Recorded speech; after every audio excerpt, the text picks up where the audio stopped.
안녕하세요, 김어준입니다. 지난주 김명수 대법원장 청문회에서 자유한국당의 질의 내용 중에 공식적인 속기록도 녹취록도 없는 것으로 알려진 전국 법원장 회의에서의 발언 내용, 특정 법무부비서관의 인사 관련 내용, 법원 내 모임의 구체적인 가입자 정보 등이 등장했습니다. 이런 정보들은 사법부의 고등부장, 실국장급이 아니면 알 수가 없고, 이러한 정보가 종합적으로 취합되는 것은 바로 법원 행정처라고 합니다. 법원 행정처는 통상 대법원장의 사람들이 주요 보직을 맡는다고 알려져 있죠. 그렇다는 이야기는 현 양승태 대법원장의 측근 인사들이 차기 대법원장 후보자 인준을 맡겠다고 나선 걸 의미하는 거 아닌가요? 임기가 며칠 남지 않은 현 대법원장 체제가 차기 대법원장 체제의 출발을 이렇게까지 해방한 사례는 듣도 보도 못했습니다. 그것도 특정 정당과 결탁해서 말이죠. 이거 왜 아무도 문제 삼지 않죠? 이게 저만 이상한가요? 김어준의 의문이었습니다.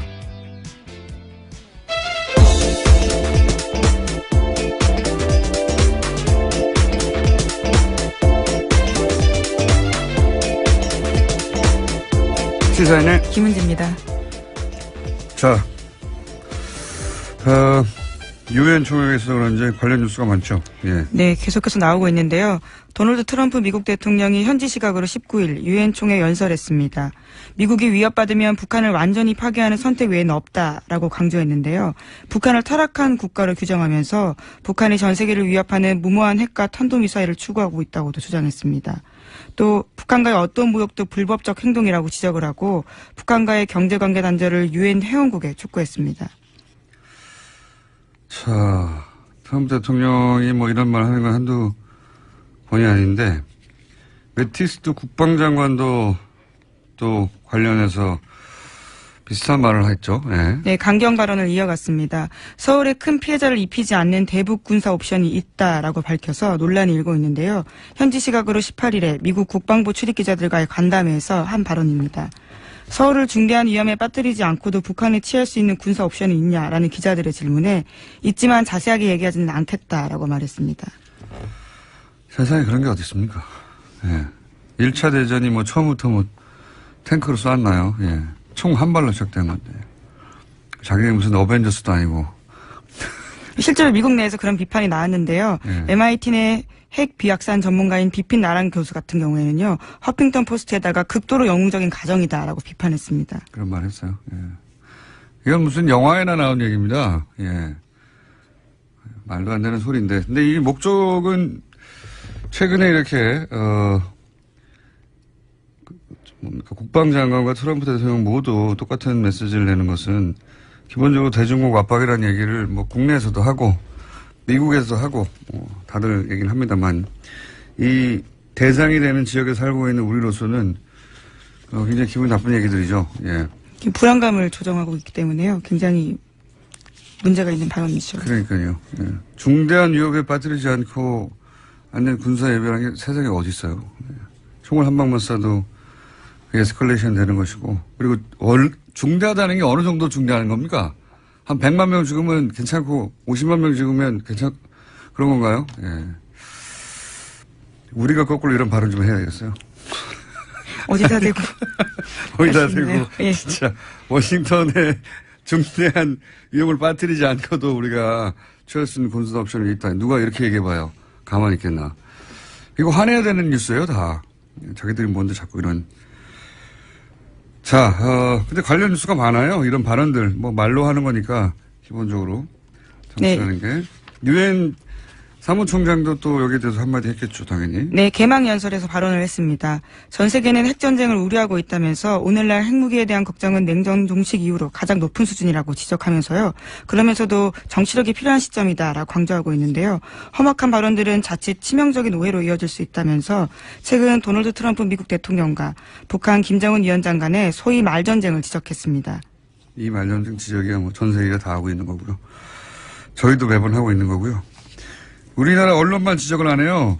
중계만 하고 이렇게 말하였다라고 보도를 하고 나서 이렇게 말하는 게 우리한테 얼마나 나쁜 것인지 혹은 이렇게 말해서는 안 된다고 말해야 되는데 중계만 하는지 모르겠어요. 트위터랑 발언만. 네, 하는 언론도 이제 있습니다. 해설이 없어요. 해설이. 스포츠 중계가 아닌데 언론이 자기 입장을 가지고 그 발언들을 해석하고 비판할 건 비판해야 되는 거 아니겠습니까? 자, 거기 또 이런 발언들이 나오면 또 전문가들 나와서 또 논평하고 그럴 텐데. 네, 어제가 9.19 공동성명 12주년이었기 때문에 또 관련된 발언들이 미국 내에서 많이 나왔습니다. 특히 눈에 띄는 것은 크리스토퍼 힐 전 미 국무부 동아시아 태평양 담당 차관보 이야기였는데요. 이 사람이 육자회담 담당자였어요. 예, 주역이라고 볼 수 있습니다. 예. 일부에서 거론하고 있는 대북 선제 타격론에 대해서 비판했습니다. 북한의 핵무기를 모두 제거할 수 없다라는 건데요. 더 중요한 것은 동맹인 한국이 이를 받아들일 수 있느냐라는 문제라고 지적했습니다. 안 받아들이죠. 네, 당연히.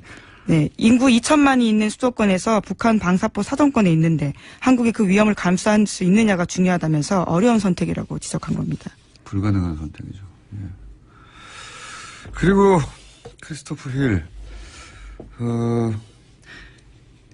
북한을 상대해서 실제 협상을 해서 결과를 내본 적이 있는 사람이죠. 이 사람은. 예, 9.19 공동성명은 굉장히 중요한 그 비핵 확산에 있어서 중요한 성명입니다.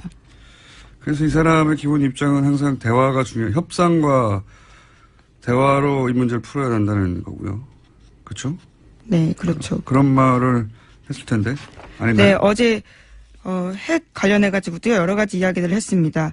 그러면서 북핵 문제 같은 경우에는 모두 용인하자라고도 볼 수 없고 현재 상황을 또 편하다고도 볼 수 없다라는 양쪽에 대한 비판도 같이 했었는데요. 북한과의 협상은 협상이면서 북한은 절대 핵을 포기하지 않을 거다라는 강경론에 대해서는 오히려 그러한 주장들이 오히려 강경파의 주장을 뒷받침해주고 있다라고 지적했습니다. 협상 논자죠. 예.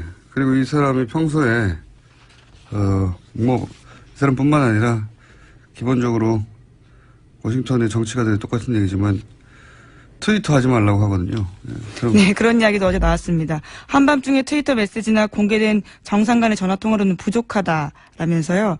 트럼프에 대한 지적도 한 겁니다. 다 트럼프에 대한 지적이에요, 이게. 네, 직접적인 지적이라고 할 수 있죠. 이걸 아주 직접적인 지적이요. 네. 아니, 이게 복잡한 외교 문제를 자기 광 파는 거죠, 광. 그걸 트위터로 파는 거죠. 예, 전문용어로 광 판다고 하는데. 이렇게까지 자기 광만 파는 대통령은 처음 봤어요, 정말. 자, 그런 이야기들이 오고 갔습니다. 네, 북핵 관련해서. 유엔 총회가 있다 보니 다들 한마디씩 하고 있고요. 강경 발언이 있고 그 강경 발언에 대해서 당신이 무슨 어벤져스냐 하는 비판 혹은 뭐 트위터로 되겠느냐 협상해야 한다는 얘기도 있고 문재인 대통령도 거기 가 있는데 관련해서 한 말 없나요? 예, 어제 첫 일정으로 유엔 사무총장을 만났습니다. 거기서 한반도 위기 상황에 대한 설명을 하면서 역할을 요청했는데요. 구테우스 사무총장 같은 경우에는 한반도 문제는 군사적 해법이 아니라 외교적 해법을 통해야 한다면서 자신의 중재는 언제나 활용 가능하다는 메시지를 육자회담 참가국에 보내겠다라고 이야기했습니다. 아니 그러니까 문재인 대통령의 메시지는 없냐 이거죠. 예, 문재인 대통령도 어제 뉴욕에서 동포간담회 했습니다. 그러면서 최근에 한미관계 쟁점 현안에 대해서 이야기했는데 한미의 입장이 완벽하게 같이 갈 수는 없다라고 인정을 하면서도요. 오히려 그러한 차이는 자연스러운 거다라면서 그것이 오히려 건강하게 발전시키는데 관계를 발전시키는 데 도움이 된다라고 이야기했습니다. 원론적인 얘기지만 기본적인 방향성이 그렇다는 거고요. 자, 이제 국내로 돌아볼까요? 예. 국내 뉴스는 어떤 게 있습니까? 네, 계속해서 댓글 사건 전해드리고 있는데요. 이번에는 군 댓글 사건 관련된 소식입니다. 지난 2013년 국군 사이버사령부 심리전단에 댓글 의혹이 일자 국방부가 수사를 착수했었는데요. 하지만 조직적으로 증거인멸을 했습니다. 심리전단에서 컴퓨터 하드디스크를 통째로 지우는 등의 일이 있었는데 그런데 당시에 한 군무원의 컴퓨터는 자료가 삭제되지 않았다라고 합니다. 다른 부대에 교육을 받으러 가 있었기 때문인데 그래서 해당 군무원이 자신의 컴퓨터를 국방부 조사본부에 제출했고 조사본부가 하드디스크를 복사했다고 합니다. 관련해서 청와대에 이러한 보고가 올라갔다라는 증언들이 나왔는데요. 하지만 당시 군에서는 수사 결론을 청와대 등 외부기관은 연관이 없다라고 밝힌 바 있습니다. 이게 SBS 어제 보도인데 사실 포털에서 묻혔어요. 보니까 굉장히 중요한 보도인데 핵심이 이거죠. 삭제되지 않은 자료가 있었고 그 자료를 조사본부에 제출을 했는데 그 자료 중에는 그 공장 내용이 청와대로 보고된 증거가 있었다는 거죠. 그러니까 청와대에 보고한 증거를 제출을 했음에도 불구하고 군의 수사 결론은 청와대에는 상관이 없다라고 결론을 냈다는 거고, 더욱 중요한 것은 이 김모 씨가 사실은 양심 선언을 하겠다고 하고 나서 보름 후에 죽었다는 겁니다. 교통사고로. 제가 보기엔 이게 매우 의심스럽습니다만, 양심 선언을 하겠다고 했고 그런 얘기가 나왔는데, 그리고 자료도 제출했고, 증거 자료도. 보름 후에 양심 선언을 하겠다고 한 지 보름 후에 교통사고로 죽었다는 거. 오싹한 내용이죠. 다음은요. 이런 종류의 소위 그 정보기관 관련된 사망 사건들도 지난 10년간 다시 한번 다뤄봐야 된다고 봅니다. 저는. 자, 지나치는 우연이 너무 많아요. 다음 순요. 네, 이명박 정부 블랙리스트 관련해서 계속 말씀드리고 있습니다. 어제는 방송인 김미아 씨가 피해자로 검찰에 출석했는데요. 국정원은 2010년에 김 씨를 포용할 수 없는 강성으로 분류하고 퇴출 1순위로 지목했습니다. 그러면서 광고주를 통해서 출연해서 배제해야 된다는 계획을 세웠는데 실제로 그렇게 됐습니다. 관련 뉴스 계속 나오겠죠. 네. 광고주를 압박해서 퇴출시킨다. 네. 모든 방법을 다 동원했겠죠. 자, 이 호사는 이제 이 피해자들 진술이나 조사가 끝나고 나면 또 다른 내용들이 나오겠죠. 그때 좀 자세히 다루기로 하고요. 다음 수는요. 네, 국정원 민간인 댓글 부대 사건 관련해서 어제 영장 나왔다라는 이야기 드렸는데요. 민병주 전 단장 외에는요, 나머지 2명은 기각됐다라는 소식 전해드립니다. 영장이 기각된 송아묵의 민간인 팀장 같은 경우에는 수백 명의 팀원을 거느린 사람이었습니다. 그리고 2009년부터 4년 동안 국정원에서 10억 원의 돈을 받았는데요. 하지만 오민석 서울중앙지법 영장 전담 부장판사는 공무원의 범죄인 이 사건 범행에서 피의자가 차지하는 지위와 역할, 가담 정도, 또 송 씨를 포함한 전체 범행 가담자에 대한 수사 및 진행 상황을 고려하면 영장을 기각하겠다라고 밝혔습니다. 이 정도 되면 저는, 이것은 사법부의, 독립적인 판단을 존중하고 또 가능하면, 영장을 발부하지 않은 채 수사하는 게 인권 차원에서도 원칙이기도 하고, 그런 원론들을 말할 게 아니라 이 정도 의도 있는 거 아닌가 싶어요. 이 민간인 팀장인데, 이 팀장이 팀원이 수백 명이었고 10억을 썼는데, 그리고 또 한 사람은 더 웃겨요. 영장 기각한. 또 한 사람은 국정원 직원인데 이제 그 댓글에 쓰라고 준 돈을 가로챘다는 거 아닙니까? 네, 자신이 가로챘다라는 겁니다. 근데 영장이 기각됐습니다. 이 사람도 기각됐는데 기각된 이유가 너무 웃겨요. 네, 피의자가 범행을 인정하고 구속영장 청구 위에 피해 금액을 전액 공탁했기 때문에 영장을 기각한다라고 밝혔는데요. 저는 이게 또 한 번 더 우리 이정열 전 영장 해설 전담 판사를 내일은 연결해야 될 것 같은데 오늘 저희가 준비 못했습니다. 이게 댓글 공작을 밝히겠다는 거잖아요. 근데 중간에 자기가 횡령한 돈을 공탁한 게 이 사건 본질과 무슨 상관이 있나요? 이게 무슨 사건이 무슨 피해를 입혀가지고 건물 부셨다든지 어디 가게 피해 보상을 다투는 사건이 아니잖아요. 심지어 이 인사 같은 경우에는요, 검찰 조사가 임박하자 출국을 시도하기도 했었습니다. 하지만 출국 금지가 되어 있어서 못 나갔고, 또 수사가 들어가자 자신의 휴대전화를 해지했다라고 합니다. 그러니까 증거인멸이나 도주 위험 다 있는 거던데, 그 금액을 공탁했다는 게 난 너무 웃깁니다. 이게 경제 사범이나 또는 그럴 때 돈을 다투는 게 사건의 본질일 때 피해액을 이런 게 참작이 돼야지. 이거는 이 사람이 댓글 공작에 주요한 인물이었다는 거잖아요. 그 중에 돈을 횡령을 일부 했다는 거고. 야, 정말 저로서는 이해가 안 가는데 이거는 수사 방해 아닌가요? 저는 그렇게 생각이 되는데 거의. 자, 시간이 좀 남긴 했는데 오늘 미니가 있어요. 예, 양지열 변호사님 저 옆에 들어가서 이미 서 계시거든요. 네, 벌 세우고 있는데 제목만 읽고 끝내도록 하겠습니다. 네, 지난 15일에 오천 살인 사건 관계되어 있는 박용철 씨 유족이 진범을 찾아달라고 경찰청에 고소장 냈습니다. 관련해서 김정은 서울경찰청장은 기자간담회에서 사건이 내려오면 광역수사대에 배정하겠다라고 밝혔습니다. 네, 드디어 이제 재수사될 수 있겠군요. 이 사건을 이상하다고 했다가 제가 박근혜 정부 하에서 2년 6개월 구형을 받았어요, 제가. 근데 다 1, 2심 무죄 나지 않으셨습니까? 네. 네. 얼마나 힘들었는데요, 예. 감회가 남다른데, 감옥에 보냈기 때문에. 굉장히 어려운 사건이죠. 너무 많이 관련자들이 이미 사망했기 때문에 너무 늦었어요. 그래서 수사가 시작되면 제가 해설할 게 많습니다. 자, 오늘 여기까지 하겠습니다. 시사인의 김은지였습니다. 감사합니다. 네, 옆에 서 있는 양절 변호사님 앉아주세요. 네. 빨리 앉아주시고. 자, 저희가 뭐랄까요. 양절 변호사가 저 첫 방송 때부터 저하고 굉장히 많은 티키타카를 해서, 제가 없을 때 방송도 진행하시잖아요. 예. 그렇게 가까워지면서 저희가 점점점 푸대접을 하고 홀대하면서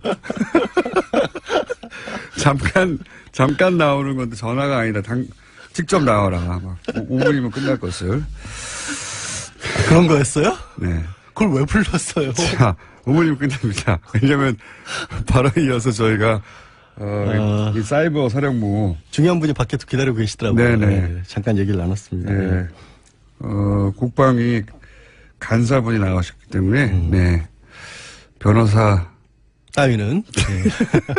자, 오늘 뭡니까? 알았어. 빨리 시간도 짧은데 그러게 빨리 제목도 읽을까요? 제가 질문도 제가 다 읽으세요. 뭡니까? 오늘 이제 오늘 무슨 이명박 정권을 향해서 네. 이제 어제 박원순 시장이라든가 아니면 방송인 김미아 씨 이런 분들의 고소가 잇따랐지 않습니까? 그분들은 가만히 있기 힘들죠, 사실. 아 그렇죠. 사실 본인의 이게 말한 이제 얘기가- 짐작만 하는 것과 추정, 짐작, 그리고 그렇게 생각만 하는 것과 문서가 튀어나오는 순간 느끼는 감정은 완전히 달라요. 왜냐하면 이제 그분들이 검찰에 들어가서 봤더니 자기네들을 어떻게 탄압을 해라라고 국정원만이 만들어놓은 문건을 봤다는 거죠, 눈으로. 자기가 그대로 당했고. 그렇죠. 겪은 일이 그러려니 했다가 말씀하신 것처럼 네. 실제로 이게 국정원 지시로 이뤄진 거라면 도저히 가만히 있을 수 없다. 또 박원순 시장 같은 경우는 이미 2013년도에 이른바 이제 박 시장 제안 문건이라는 걸로 고소고발을 했었는데 당시 검찰에서는 그 문건이 폰트가 좀 다르다. 아니, 원래 국정원이 사용하던 거랑 이제 그 제보한 분이 밖에 나가서 출력을 하는 바람에 우리 그렇잖아요. 같은 프로그램을 터도 버전에 따라서 조금 달라지잖아요. 아니, 그리고 그 폰트가 네. 없을 수도 있어요. 그렇죠. 예. 그러니까 버전에 따라서 달라지니까. 그 컴퓨터, 아니, 그 버전이 똑같더라도 그 컴퓨터에 맞춘 폰트가 그렇죠. 없을 수도 예. 있으면 대체 폰트를 쓰게 되니까. 그렇죠. 그러니까 그건 다른 문건이다. 확인할 수가 없다 그래서 무혐의 처분을 했는데 이번에 원본을 다 나왔잖아요. 네. 그러니까 박 시장 입장에서는 당연히 고소할 수밖에 없죠. 그리고 박원순 시장은 사실 정말 많이 당했어요. 그러니까 시민단체 할 때부터 사실은 당했었으니까. 그렇기도 하지만 특히 이제 서울시장 출마하면서 그때부터 이제 어버이연합이 본격적으로 활동을 한 게 그 언저리거든요. 저는 정말 박 시장님 얘기를 하면 그 왜 병원에 기자들이 밖에서 기다리고 있는데 들어가서 엑스레이 사진 찍어내도 그것도 안 믿겠다고 자꾸 재검하자 그런 거. 이런 것들은 정말 사람을 2번, 3번 죽이는 일이었잖아요. 근데 국정원 원세훈 그 당시 원장이 사실은 이명박 서울시장 시절부터 쭉 정무부시장이었던 거예요. 부시장이었고 행정부 장관을 했었고. 그러니까 서울시장 다음은 대통령 이런 그렇죠. 인식이 머릿속에 있다 보니까 야권의 서울시장 후보들에 대해서 집중적으로 공략을 했던 걸로 보여지고요. 문건 자체가 여권 주요 인사 야권 당시 예. 야권이 있으니까 잠재 가능성이 있으므로 제압해야 한다는 식으로 나와 있어요. 그렇게 제압이라는 단어도 사용이고 예. 그러면서 제일 먼저 동원됐던 게 이제 어버이연합이거든요. 근데 어버이연합, 뭐 엄마부대 이런 데들이 나오죠. 그때는 엄마부대는 본격적으로 활동하지 않았습니다. 제가 어버이연합의 활동 역사를 아주 자세히 알고 있는데 그때 어버이연합이 그 박원순 시장 출몰하는 지역에 출몰하는 지역 나타나가지고 박 시장이 무슨 범죄자에 출몰을 하게. 그때 정말 웃겼던 건 이거 방송 용어가 아닌데 구호를 그대로 전달해야 사실은 당시 어버이연합이 동원된 게 확실하다는 걸 알 수 있으니까. 저도 여성, 예. 네, 원순이 인연 나와 이거예요. 여성용으로 불렀었죠 당시에. 박원순 시장이 남자인지 누군지도 몰랐어요. 몰랐죠. 모르는 사람들이 다 나와가지고 물러가라고 하는 거예요. 박원순 시장이 네. 남단지도 여단지도 모르는 어버이 연합이었어요 그때. 사실 이제 그러니까 저는 동원된 거죠. 엄마부대 얘기를 했던 건 왜 그랬냐면 요즘에 유명해지셨잖아요. 주옥순 엄마부대 대표. 네. 얼마 전에 검찰 소환 조사를 받았는데 본인은 떳떳하다. 왜냐하면 돈 떼먹은 적 없다. 돈 떼먹은 적은 없다. 돈을 받은 건 맞는데. 제안을 했고 내가 제안 받은 바에 따라 다 일을 했다라는 식의 그런 진술을 했었기 때문에 돈을 받고 그런 일을 하면 안 된다는 인식이 없는 거죠. 그렇죠. 예. 예. 그러니까 정당한 일을 했다라고 생각을 하신 거죠. 뭐 그런 진술을 했다고 지금 알려졌습니다. 그러니까 아버의 연합은 그때 활동 초창기였다니까 제가. 예. 그 박원순 서울시장이 남자인지 여자인지도 모른 채 떼거리로 몰려온 거예요 거기에. 그래서 나오라고 막. 예. 예. 하여튼 이제 오늘 주제는 그건 아니고 박원순 시장은 남자분 맞습니다. 예, 저도 몇 번 뵀는데 남자분이 확실하고요. 근데 이제 이게 이제 결국에는 향하는 게 이명박 대통령을 향해서 가고 있잖아요. 그러다 박 시장이 보니까 이제 어제 이명박 대통령 예. 측근 쪽에서는 이게 이제 뭡니까 정치적 보복이다. 정치적 보복이고 국정원이 근거도 없이 기밀을 누설하고 있다라는 이거는 이제 이명박 대통령이 직접 내놓은 건 아니고요. 네, 뭐 측근으로 측근의 알려진 이름을 사람들이 불러서. 언론을 향해서 주장하고 있는 건데 그럼 측근이 혼자 알아서 했을까요? 알아서 했겠죠. 지금 지금 입장 발표를 안 하고 있잖아요. 아니 왜냐하면 원세훈 전 원장이 이미 지금 유죄 판결을 받았고 그거는 공직선거법이나 정치자금법 위반 국정법 위반이니까 좀 떼낼 수 있다고 쳐요. 근데 이번에 언론 탄압이라든가 연예인 문건 같은 경우에는 피해자들이 명백하게 있잖아요. 공무원의 불법 변호사님? 핑계를 내서 예. 평상시처럼 한 20분 시간이 되신 줄 아나 본데 예. 빨리 앞으로 5분밖에 안 남았어요. 빨리빨리 얘기해주세요. 그러니까 말을 끊지 마세요 중간에. 그렇게 피해자들이 명백하게 있는데 예. 중간에 자기 직속 보하잖아요. 대통령 직속 기관이잖아요. 국정원은 그 국정원에 유일하게 보고할 대상이 대통령입니다. 그렇죠. 국정원이 불법 행위로서 피해자가 나왔다라면 이거는 국가배상 책임을 져야 될 문제일 수도 있어요. 관리자 책임을 물어서. 당연히 국가배상 책임을 이렇게 지금 소송도 그렇게 한다는 거예요. 그렇죠. 예. 민사하고 형사하고 나눠서 그러면 이런 정도 상황이면 관여를 안 했더라도 설마 정말 아무 상관이 없어 원전 원장이 알아서 했더라도 부하 직원 잘못했다라는 얘기는 나와줘야 되는데 대통령으로서 책임을 통감한다. 그렇죠. 뭐 이렇게. 오히려 정치보복이라는 얘기가 나오고 있다는 거죠. 근데 기밀누설이라는 얘기는 근거가 전혀 없는 게 현재 그 국정원에서 2개 TF가 가동 중이에요. 네. 개혁위가 하나 있고 적폐청산 TF가 있는데 적폐청산 TF가 지금 실제 국정원 내부의 서버들을 보고 있는 거죠. 저는 이 사건도 박 전 대통령 사건이랑 많이 유사하다고 보는데 그때 당시 컴퓨터 사용했던 것들이 메인 서버에 그대로 저장돼 있다는 것을 아마 몰랐던 사람들이 좀 있는 것 같아요. 네, 하여튼 그래서 그 메인 서버에 있는 것들을 다 들여다보고 있는데 이거는 현재 국정원장이 내부 직원들하고 외부에서 파견 나온 검사를 동원을 해서 법적 근거가 있다는 말씀이죠. 덜어보는 거죠. 법적 근거가 당연히 있다는 너무 길게 거죠. 얘기하지 마시고요. 법적 근거가 있다.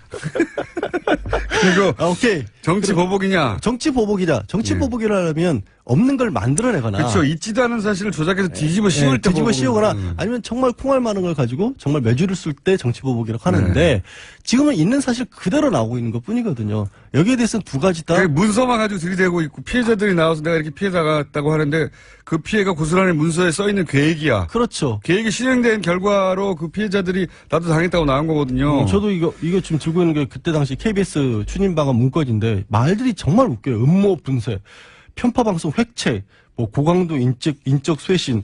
그러니까 그야말로 도대체 이런 말들까지 써가면서 방송사 연예인들에 대해서 탄압을 해야 그리고 될까 MBC 싶을 시사방송 정도인데. 없애라고 하는 거 없어질 때 우리가 저거 이제 시사방송 다 없앴다라고 결과를 가지고 말했는데 이게 틀림없이 이제 정권에 불편할 방송들을 없앤 거라고 했는데 그게 계획에 의해서 실행됐다는 그렇죠. 거 그게 아닙니까? 이제 세부 추진 방안 중에 시사 프로, 시사 매거진 PD 수첩, 편파 방송 주도를 황골 탈퇴해야 된다. 손땡땡 반드시 교체. 이런 손석기 사장. 아니 손땡땡이라고 돼 있다니까 왜 그러세요? 그거는 반드시 교체 이런 식으로 돼 있단 말이에요. 언론에 배포할 때 그렇게 한 거고요. 반드시 교체 당했죠. 교체 당했잖아요. 현실로 나왔잖아요. 피해자세요 이분도. 손석희 사장님 고소고발 하십시오. 그러니까 이런 게 이제 남은 건 연결고리를 찾는 건데 원전 원장의 어떤 자백을 받아내거나 아니면 원전 원장이 청와대를 통하는 동안에 청와대 보고가 들어간 건 확실하니까 그 문건을 잡은 청와대 그 보고실 참모들.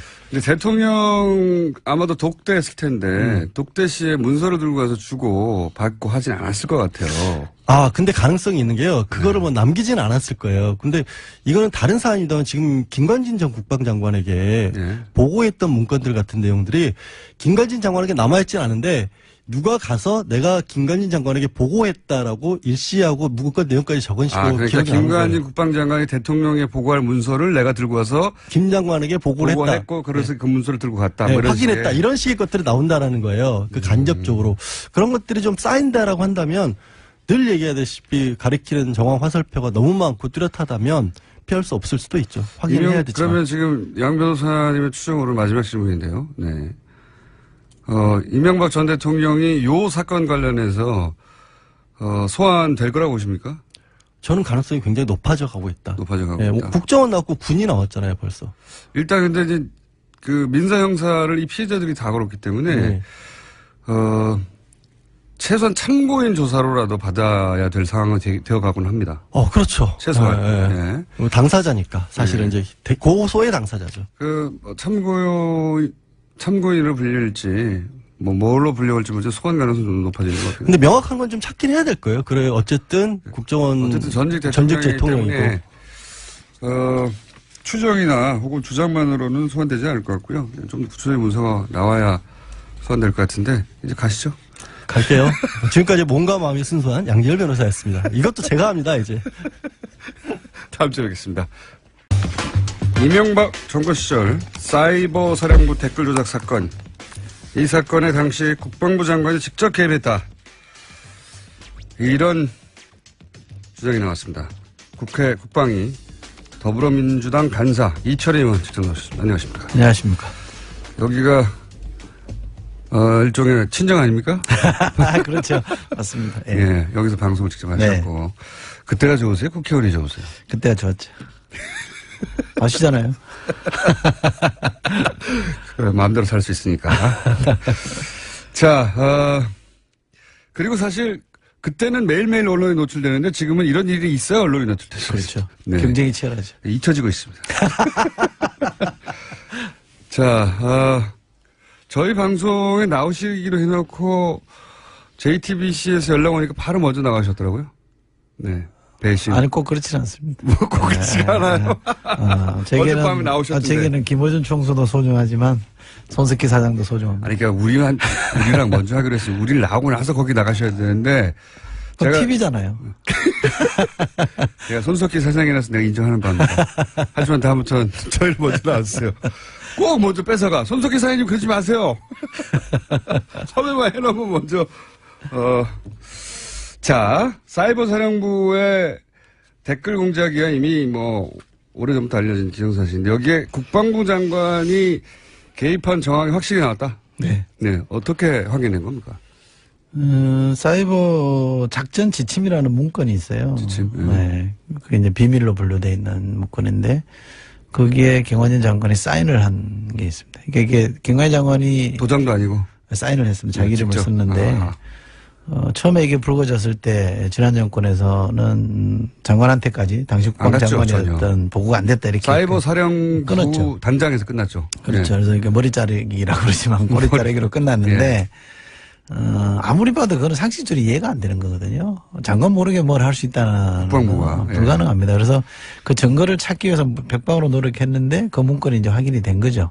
그거는 분명한 팩트인 거고 그래서 이 댓글 선거 개입과 정치 개입이라는 댓글을 처음에 누가 기획했는지는 모르겠으나 그것도 조금 지나면 나올 겁니다만 최소한 국방 분야에서만큼 총지휘한 사람, 관리한 사람은 김관진 장관이다. 이건 좀 분명히 확인된 겁니다.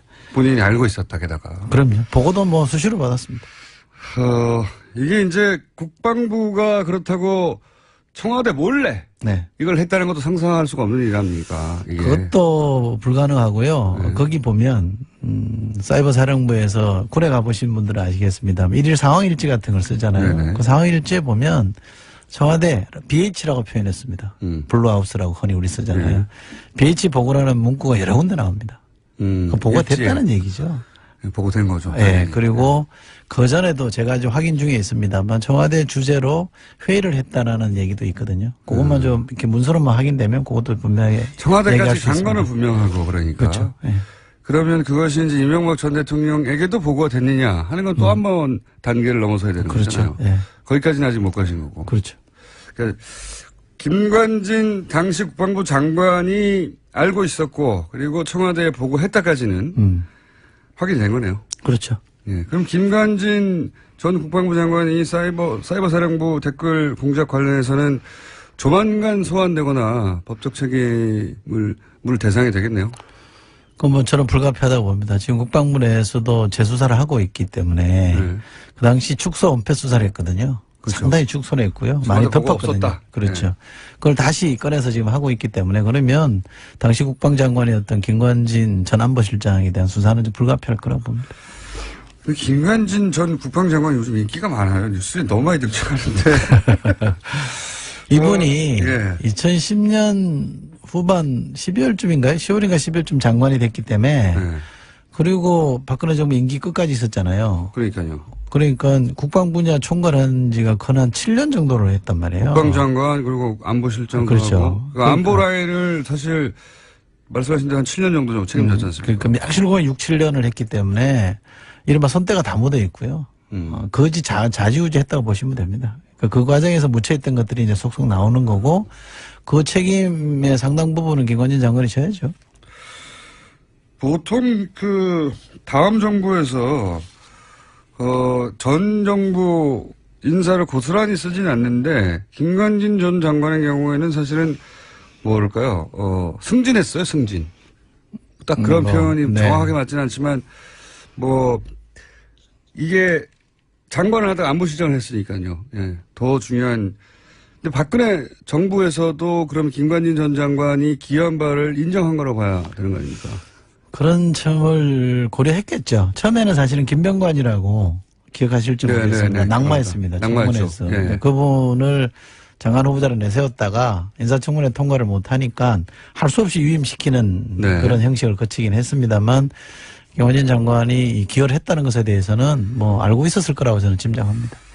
그리고 요거 사이버 살인 관련해서는 제가 개인적으로 주목하는 사안 중에 하나가 이제 청와대에 보고하지 않았다고 이전 조사에서는 끝이 났었는데 근데 사실 최근에 나온 보도에 따르면 청와대에 보고했다는 문서를 이미 확보하고도 청와대까지 안 갔다고 꼬리 자르기를 했다 이런 거잖아요. 근데 이제 그 문서가 나온 것이 김모 국무원의 컴퓨터였는데 거기까지만 있으면 이제 지금까지 쭉 나왔던 여러 가지 일련의 보도 과정에서 이제 추가 정보가 나왔구나 싶겠는데 그 국무원이 또 하필이면 양심 선언을 하겠다고 얘기하고 나서 2주 후에 교통사고로 죽어요. 이상하지 않으십니까? 네, 그런 보도가 있었습니다. 어제 있었는데. 예. 저희도 그 좀 추적해오고 있던 중이었는데, 예, 보도가 있었습니다만, 당시에는 네. 의지만 있었으면 다 할 수 있었습니다. 곳곳에 증거가 남아져 있었는데, 네. 그 이후로 계속 파쇄하고 없애는 작업들을 했죠. 네. 그래도 저는 이제 진실은 숨길 수 없기 때문에 어딘가 남아있다고 봅니다. 그렇죠. 제 말은 이제 그 부분은 당연한데 제 말은 그게 아니라 하필 양심선언을 하겠다고 하고 이분이 했던 일을 보니까 지금 한참 문제가 되고 있는 그 사진 합성. 네. 예, 담당자였다고 해요. 네. 근데 본인이 이제 본인이 아니라 군무원이고 그리고 이제 이게 문제가 되니까 본인이 양심선언을 하겠다고 했는데 양심선언을 하겠다고 한 다음에 2주 후에 교통사고 너무 우연이지 않습니까? 네. 이상하게 생각 안 하십니까? 이상하죠. 이상하죠? 네. 네. 이거 혹시 더불어민주당 국방위에서 조사 좀 해볼 생각 없어요? 이거 국회 차원에서 조사해가지고 뭐가 답이 안 나오고요. 국방부 내에 재수사 팀을 좀 만들었기 때문에 예, 그 팀에서 제대로 할 거라고 봅니다.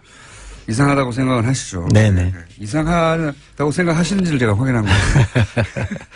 근데 김관진 전 국방장관, 안보실장은 최근에 또 연루된 사건들이 마구 튀어나와요. 45년 된 중고 헬기.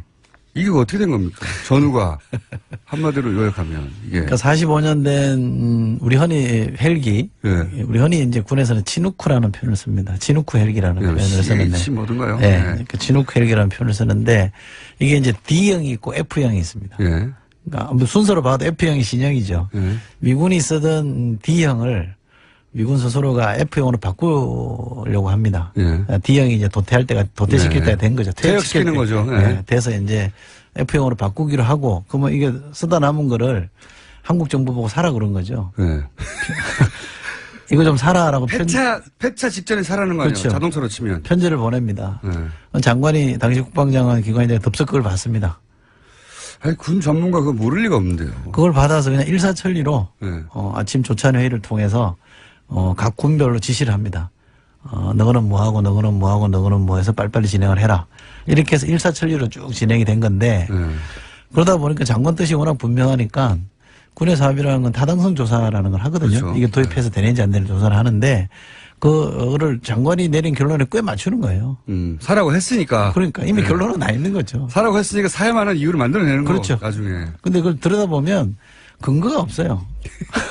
이게 수명이 뭐 한 25년 늘어날 수 있다라고 얘기를 하는데 네. 그럼 근거가 뭡니까? 그럼 아무 근거 없습니다. 그냥 정비 잘하면 그럴 수 있답니다. 이러는데 기름칠하고 안 쓰는 거예요. 25년간 그런 거 하나 할 수도 더 있죠. 재밌는 건 뭐냐면 이거 만든 회사가 보잉사인데 그 보잉사한테 확인해봤냐 그랬더니 보잉사는 확인을 못 해준다 그러는 거예요. 확인해 줄 리가 없죠. 제조사는 확인을 못 해준다는 예. 거고 우리 비행기는 항법 장치라는 게 있습니다. 예, 또 GPS. 생존 장치라는 예. 게 있고 이런 거는 또 같이 못 판다 그런 거예요. 나중에 줄게 이렇게 되는 거. 그걸 왜 비행기가 날아가려면 그게 필요한 거 아닙니까? 필요하죠. 작전을 수행하려면 그게 필요한 건데 그걸 왜 나중에 줍니까? 그 작전을 수행을 못 하는 거죠. 그 다음에 좀 지나니까 이거 부품이 곧 단종됩니다 이러는 거예요. 그 기가 막힌 거죠. 그러니까 이 비행기는 사실은 쓸 만큼 썼으니까 박물관에 전시해놓고 그렇죠. 이제 예. 관람객들이 보면 돼요. 워싱턴 스미스소니언 박물관 같은 데 들어가야 그렇죠. 되는 겁니다, 이거. 예. 우리나라 전쟁 기념관 이런 데 가면 되죠. 이거를 평생 군에 있었던 국방부 장관이 이거 2003년에 이미 단종된 모델이라고 그렇죠. 하는데 이미 단종도 됐고 군이 미 군에서 퇴역시키고 차기 버전으로 넘어간다는 걸 모른 채 샀을 리는 없고요. 그럼에도 네. 불구하고 산 이유는 뭐라고 보십니까? 미국이니까 사줬겠죠. 미국이니까 사준다고 하더라도 뭐 이유가 있을 거면 압력이 있다든가 도저히 견딜 수 없는 아니면은 압력이나 이권이 있다든가 사주면 좋은 둘 중에 하나지. 이거 기분이 갑자기 좋아가지고 사줘 1,500원어치 1,500원어치 모르겠는데 1,500억치 이게 말이 안 되잖아요. 차라리 압력입니까 이윤입니까 이게? 구체적인 압력이 있었다거나 예. 자기 이해관계가 있었다면 그게 확인된다면 차라리 저는 낫겠습니다. 미국이 그렇게 막 거세게 압력을 넣었기 때문에 마지못해 샀다. 또는 이거 내가 사주면 따로 뭐 뒤에 좀 생기는 게 있으니까 샀다 이러면 제가 차라리 이해는 하겠는데 아직까지 그렇게 볼 만한 정황은 없고요. 너무 깔끔하게 해서 없는 거 아닌가요? 생각이 더 문제인 거죠. 미국이 요구하니 당연히 들어줘야지. 그런 생각이 더 위험한 거죠. 그냥 워낙 친미적이어서 그랬다? 저는 그런 점이라고 봅니다. 그런 점도 있을 수 있다. 저는 이익이라고 보는데 이게 뭐 프라모델도 아니고 이게 1,500억이 무슨 껌값도 아니고 갑자기 뻔히 아는데 단종될 거. 여하간 지금 현재 기준으로는 그게 압력이 존재했는지 이권이 개입됐는지 혹은 단순히 본인이 워낙 미국을 숭상해 왔고 그랬기 때문인지는 확인이 안 됐다는 거죠. 네. 또 한 가지 그것만 하고 끝나면 또 모르겠는데 초계기 얘기도 나왔어요. 네. 이것도 뭡니까 초계기. 이거는 사실 좀 더 심각합니다. 금방 말씀하신 대로 지누크라는 헬기는 다 합쳐봤자 1,500억 정도 되는 사업인데 이 초계기는 S3B라는 겁니다. S하고 숫자 3하고 B라는 걸 쓰는데 군에 참 이 영어 표현이 많더라고요. 근데 이 초계기인데 이거는 의사들도 비슷해요. 그러죠. 예. 예. 자기들끼리 알아먹는 거 막 쓰잖아요. 알고 보면 별거 아니에요. 예. 그렇죠. 약 줘라 이런 얘기예요. 배 아프니까 약 줘라를 굉장히 어렵게 써놨더라고. 이거는 8천억이 넘는 돈. 8천억. 예. 예. 이거는 실제로요. 아리조나 사막에 그냥 퇴역시켜놓고 아리조나 사막에 전시해놨던 거예요. 처박아 놓은 거예요. 이렇게 곧 퇴역이 아니라 이미 퇴역된. 사막에 전시해놨던 처박아 놓은 거라니까요. 아, 야. 그걸 사겠다고 한 거예요. 예? 야. 근데 이건 진짜 큰일 날 뻔한, 이거 정상적으로 와서 사는 건데, 뭐 때문에 중간에 소속됐냐면, 작년에 북한이 SLBM을 샀잖아요. 네. 죄송합니다. SLBM을 쏘니까 이 초기 가지고는 감당이 안 된다. 네. 어? 그러니까 덮은 거예요. 중지한 겁니다. 누군가 정상적인 사람이 그래도 있긴 있었나 보네요. 그렇죠. 네. 누군가 막았겠죠. 아마 저는 이렇게 되지 않았을까 싶어요. 이거 너무한 거 아니야? 밑에 군에. 아니, 이제 군이 다 바보거나 멍청하거나 그게 아니지 않습니까? 거기 얼마나 유능하고 똑똑한 사람도 있겠어요. 그럼요. 근데 이제 군의 특성상 장관이 하라고 해야 되는데 너무한 거 아니야? 요거는 요것도 김관진 장관 시절인데, 네. 요거는 구체적으로 이거 해라라고 지시는 안 하고요. 2012년 12월에 갑자기 장관이 TF를 만들려고 그러는데 그 TF 역할이 뭐냐면 대잠수함 작전을 어떻게 할 건지 TF를 만들어라고 하니 그 TF가 만들어져요. 그리고 결론을 내놓습니다. 3SB라는 초계기를 사야 된다. 살 수밖에 없는 결론을 내놓습니다. 내놓고. 예. 그리고 진행을 하는 거거든요. 그런 결론이 정상적으로 날 수 없는 거 아닙니까? 사막에 있는데 지금. 태역해가지고. 제 생각에는 이제 사기로 하는 국방장관의 결정이 있은 다음에 그것을 뒷받침하는 회의를 거꾸로 열고. 그렇죠. 논리를 개발을 했는데 그 중에 누군가가 영원한 건 아니지 않습니까? 국방장관이. 그럼요. 자기가 이 결정 과정 속에 있었다가 나중에 큰일 날까 싶어서. 그리고 이게 국가 차원에서 보자면 너무나 터무니없는 거니까. 네. 엄청난 낭비니까. 거꾸로 이번에는 안 되는 이유를 또 중간에 보고를 했다든가 반대를 하지 않았을까. 그렇죠. 해도 너무한다. 그렇죠. 네. 최소한 이 헬기는 2년인가 3년 남았었잖아요. 태역으로부터. 얘는 이미 퇴역된 거라면서요. 비행기가 공항에 있지 않고 사막에 지절돼 있었다면서요. 초계기라는 게 잠수함 활동을 이렇게 탐지하는 그렇죠. 거잖아요. 네. 그러니까 북한이 뭐 잠수함이 많다 그러잖아요. 그것도 뭐 그 성능은 떨어집니다만 네. SLBM을 쏠 수 있다 그러니까 어쨌든 그 잠수함 작전 하기 위한 초계기를 도입하는 건데 그야말로 지금 말씀하신 다 떨어진 걸 갖고 오겠다고 했는데 SLBM을 쏴버리니까 네. 해도 너무하다. 이건 도저히 안 되겠다. 그래서 누군가가 중지한 거예요. 이거는 진짜 나중에 크게 문제가 됩니다. 그렇죠. 라고 해서 막은 거지. 이게 작년 10월에 바꿨어요. 안 하기로. 그리고 또 한 가지 또 저희 가설은 최순실 게이트 터지면서 큰일 났다. 이거 빨리 다 덮어라.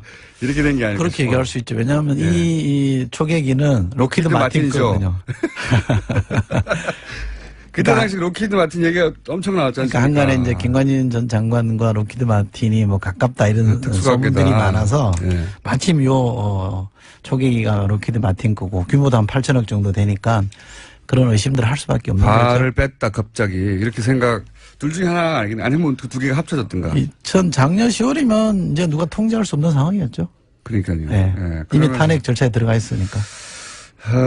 그런 의심이 매우 많이 드는 사안이고, 로키드 마틴 얘기하니까 마지막으로 한 가지만 더 질문드리면, 이 대선 기간에 미국도 대선 끝나고 얘기하자고 했던 사드가 갑자기 기습 배치가 됐잖아요. 그리고 정권 교체되고 나서 사드 이거 도대체 어떻게 배치된 거야? 제대로 보고도 안 하고, 라고 들여다보려고 했는데 말들도 다르고 사실대로 말을 안 해줘가지고 확인이 제대로 안 됐어요. 지금은 됐는지 모르겠는데 그때 당시 문제가 불거졌을 때는 확인을 못한 채 언론에서도 대통령도 이해할 수가 없다라고 하고 근데 이제 안보실장이 김관진 실장이었고 당시 총책임자였죠. 대통령 유고니까 사드가 왜 그런 식으로 배치되었는가 하는 것에 대해서 지금 빙긋이 웃으시는 거 보니까 조사를 안 했을 리가 없고 그 사이에 국방위에서 제가 계속 들여다보고 있는 것 중에 하나인데요. 네. 오늘 드릴 수 있는 말씀은 이겁니다. 계속 들여다봤더니 보입니까? 네, 보이고 있습니다. 네. 뭐가 보인다? 그 당초에 한미 간에 합의한 사드 배치 스케줄이 있었어요. 그러니까요. 네. 그게 금년이죠. 네. 2017년 하반기입니다. 네. 근데 이게 어느 날 갑자기 땡겨져요. 그 대선 후라고 했다가 예. 땡겨집니다. 땡겨지죠. 갑자기. 그 땡겨지는 과정 중에 예. 김관진 장관이 대통령이 그 6호시잖아요. 그렇죠. 그 상황인데 대통령이 없어요, 그때는. 미국을 2번씩이나 방문합니다. 혼자서. 예. 그것도. 예. 그리고 갔다 오고 나서 이게 땡겨집니다. 그러니까요. 예. 그래서 미국 가서 알아서 찾아가서 미국의 압력을 받고 왔냐?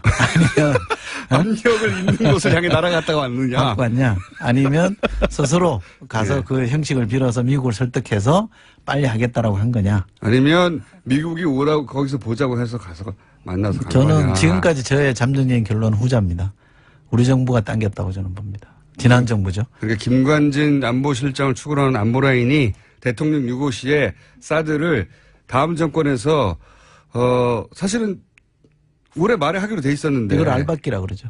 그러니까 알박기를 한 건데 여기에 록히드 마틴과의 관계나 혹은 뭐 미국과의 거래나 여기서 미국이라 하면 모호합니다만 어쨌든 거래 이런 정황도 조금씩 나옵니까? 그 미국의 군수업체와의 거래는 아직 뭐 제가 모르겠고. 확인할 수 있는 선이 아니라서. 네. 근데 이게 미국이 요구한 게 아니라 박근혜 정부의 안보 라인이 오히려 나서서 우리가 하겠다고 해버린 거다. 제가 본 바로는 잠정 결론이 그렇습니다. 이때까지 들여다본 바로는 네. 얼마나 자세히 들여다보셨어요? 조만간 발표됩니까? 뭐 하여간 제가 알고 있는 걸 정리해서 네. 밝혀야죠. 공개해야죠. 왜냐하면 그 국회의원이 할 일이 그런 거니까. 제 혼자만 알고 있으면 뭐 하겠습니까? 네. 곧 밝혀질 예정이라고 합니다. 이철희 의원이었습니다. 감사합니다. 고맙습니다. 일주일을 기다린다고 하는 시간, 노르가즘. 노회찬 정의당 원내대표 나오셨습니다. 안녕하십니까. 예, 안녕하십니까. 문자가 쏟아지는 시간. 자, 저희가 제작진이 하는 말이 어제 정의당에서 연락이 와가지고, 예, 원내대표시니까, 정의당에서 뉴스공장 공개방송이, 몇 시에 끝나냐고요. 저녁에 중요한 일정이 있다고. 이분들 뉴스공장을 안 듣고 있는 거예요. 아니, 저녁에 듣고 있는데 예. 공개 방송이니까 예. 나는 사람들 청중이 있는 줄 알고 정중은 있어요. 청중이 눈앞 이제 오프라인에 있는 줄 알고 오프라인도 있어요. 아 그래요? 네. 근데 아침에 한다면서 라이브로 합니다. 근데 새벽에 오는 겁니다. 그분들이 실제로 실제로 이상한 청중들이네. 그분들이 희귀한 청중들. 물론 아직 그분들 오지 않았기 때문에 얼마나 올지는 모르겠습니다만은 지난 겨울에 했던 저희가 한번 해봤거든요. 꼼수 새벽에 한번 해볼까 하고 해봤더니 이 새벽에 7시 시작하려면 집에서 나오려면 5시쯤 나오셔야 되잖아요. 예. 적어도 서울에 계셔도 설마 5시 몇 명 오겠냐 10명 올 것이다 했는데 1000명이 왔어요. 실제로. 네. 오. 1000명 이상이 왔습니다. 네. 그렇기 때문에 바글바글 한 채 하시게 될 이상한 거예요. 분들이 많다는 걸 제가 몰랐네요. 새벽잠이 없으신 분들. 자, 다음 주 화요일입니다. 예, 다음 주 화요일이고. 그래서, 이게 녹화로 하겠거니 생각하셨구나. 예, 예. 예. 새벽에 라이브로 합니다. 아, 그러시군요. 네. 처음 하셨군요. 그날 오시면은 새벽에 길을 길게 서 있는 거 보실 수 있습니다. 새벽에. 예. 네, 그분들에게 물어보세요. 왜 이러시냐고. 자, 첼로 꼭 들고 오시고요. 이따 와서 들고 오세요. 입당선 제가 자필로 하나 써가지고 입당함 이렇게 그날 제출할 테니까 네, 첼로 들고 오셔가지고 서로 교환하는 것으로.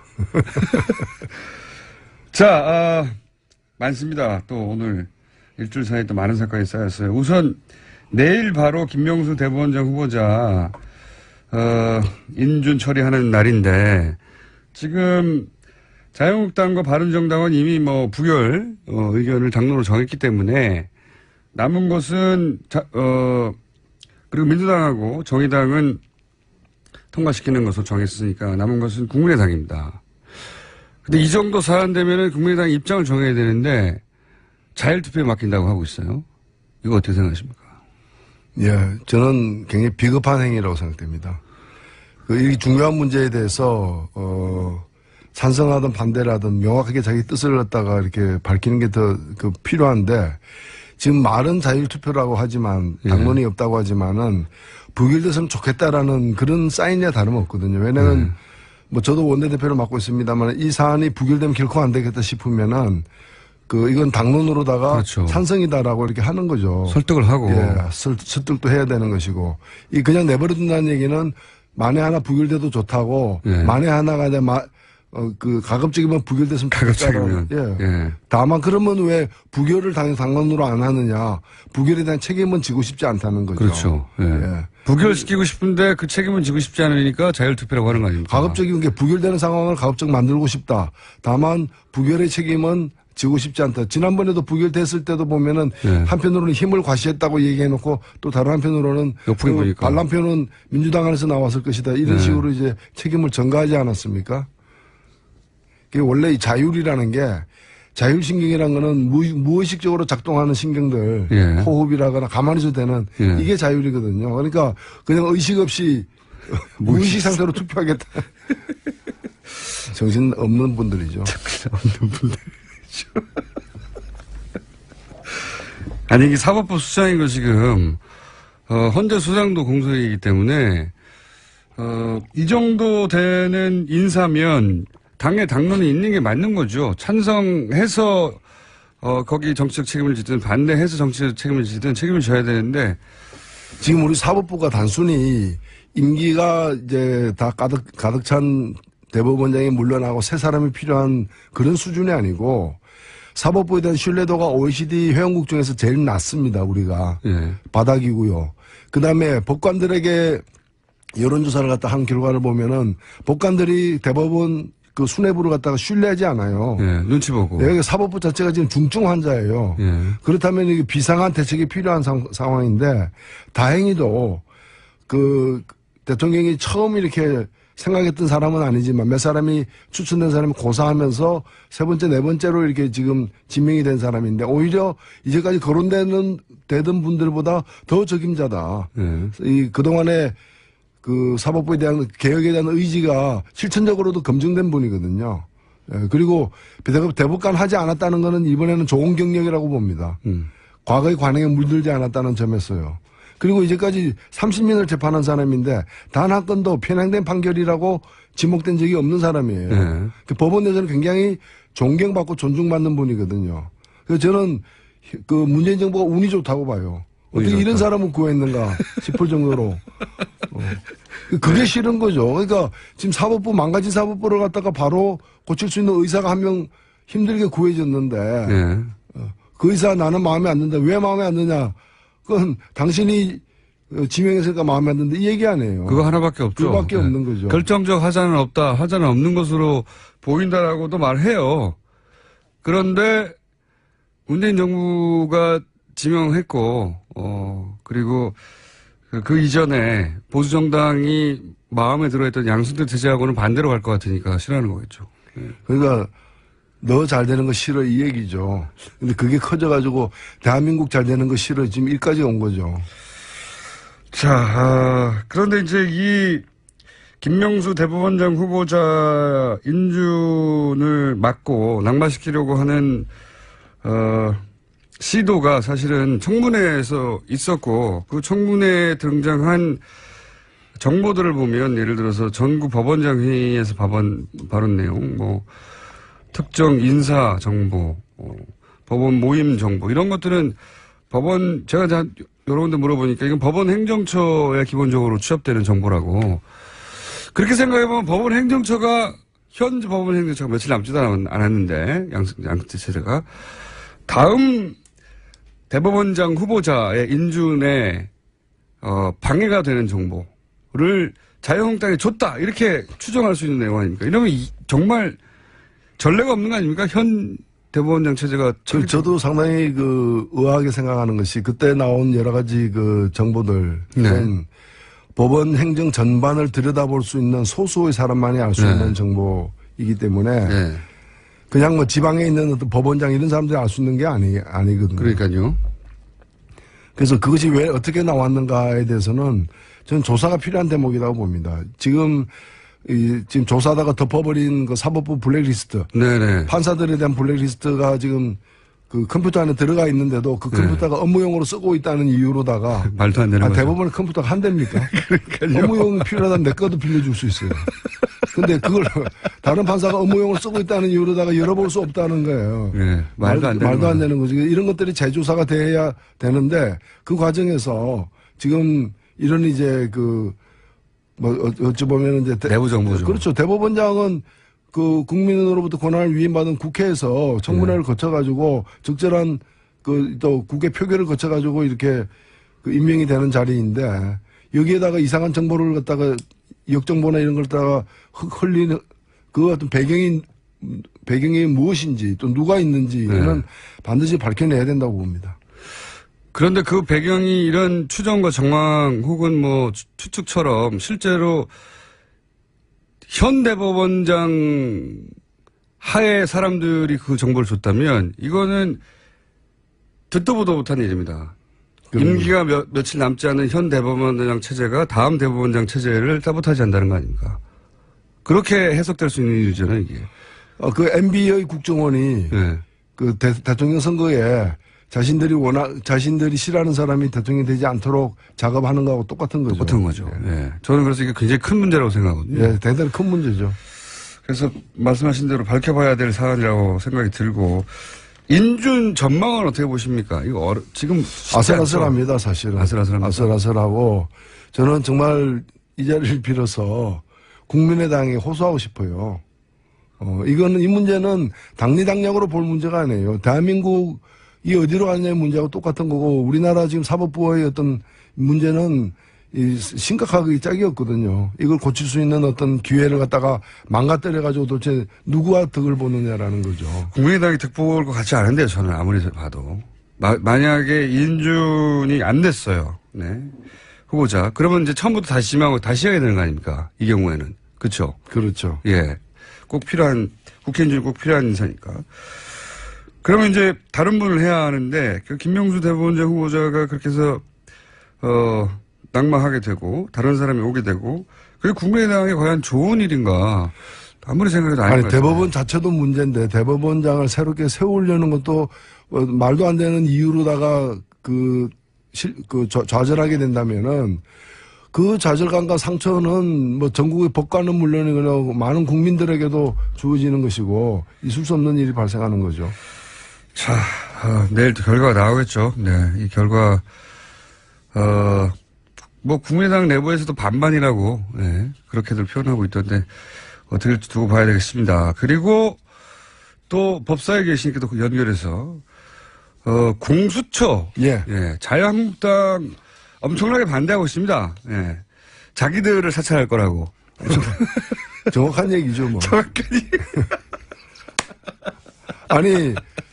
그 동네에 파출소가 새로 생긴다 그러니까 그 동네에 이제 폭력배들 우범자들이 싫어하는 거하고 똑같은 거죠, 뭐. 아니 뭐 모기들이 반대한다고 F킬러 안 삽니까?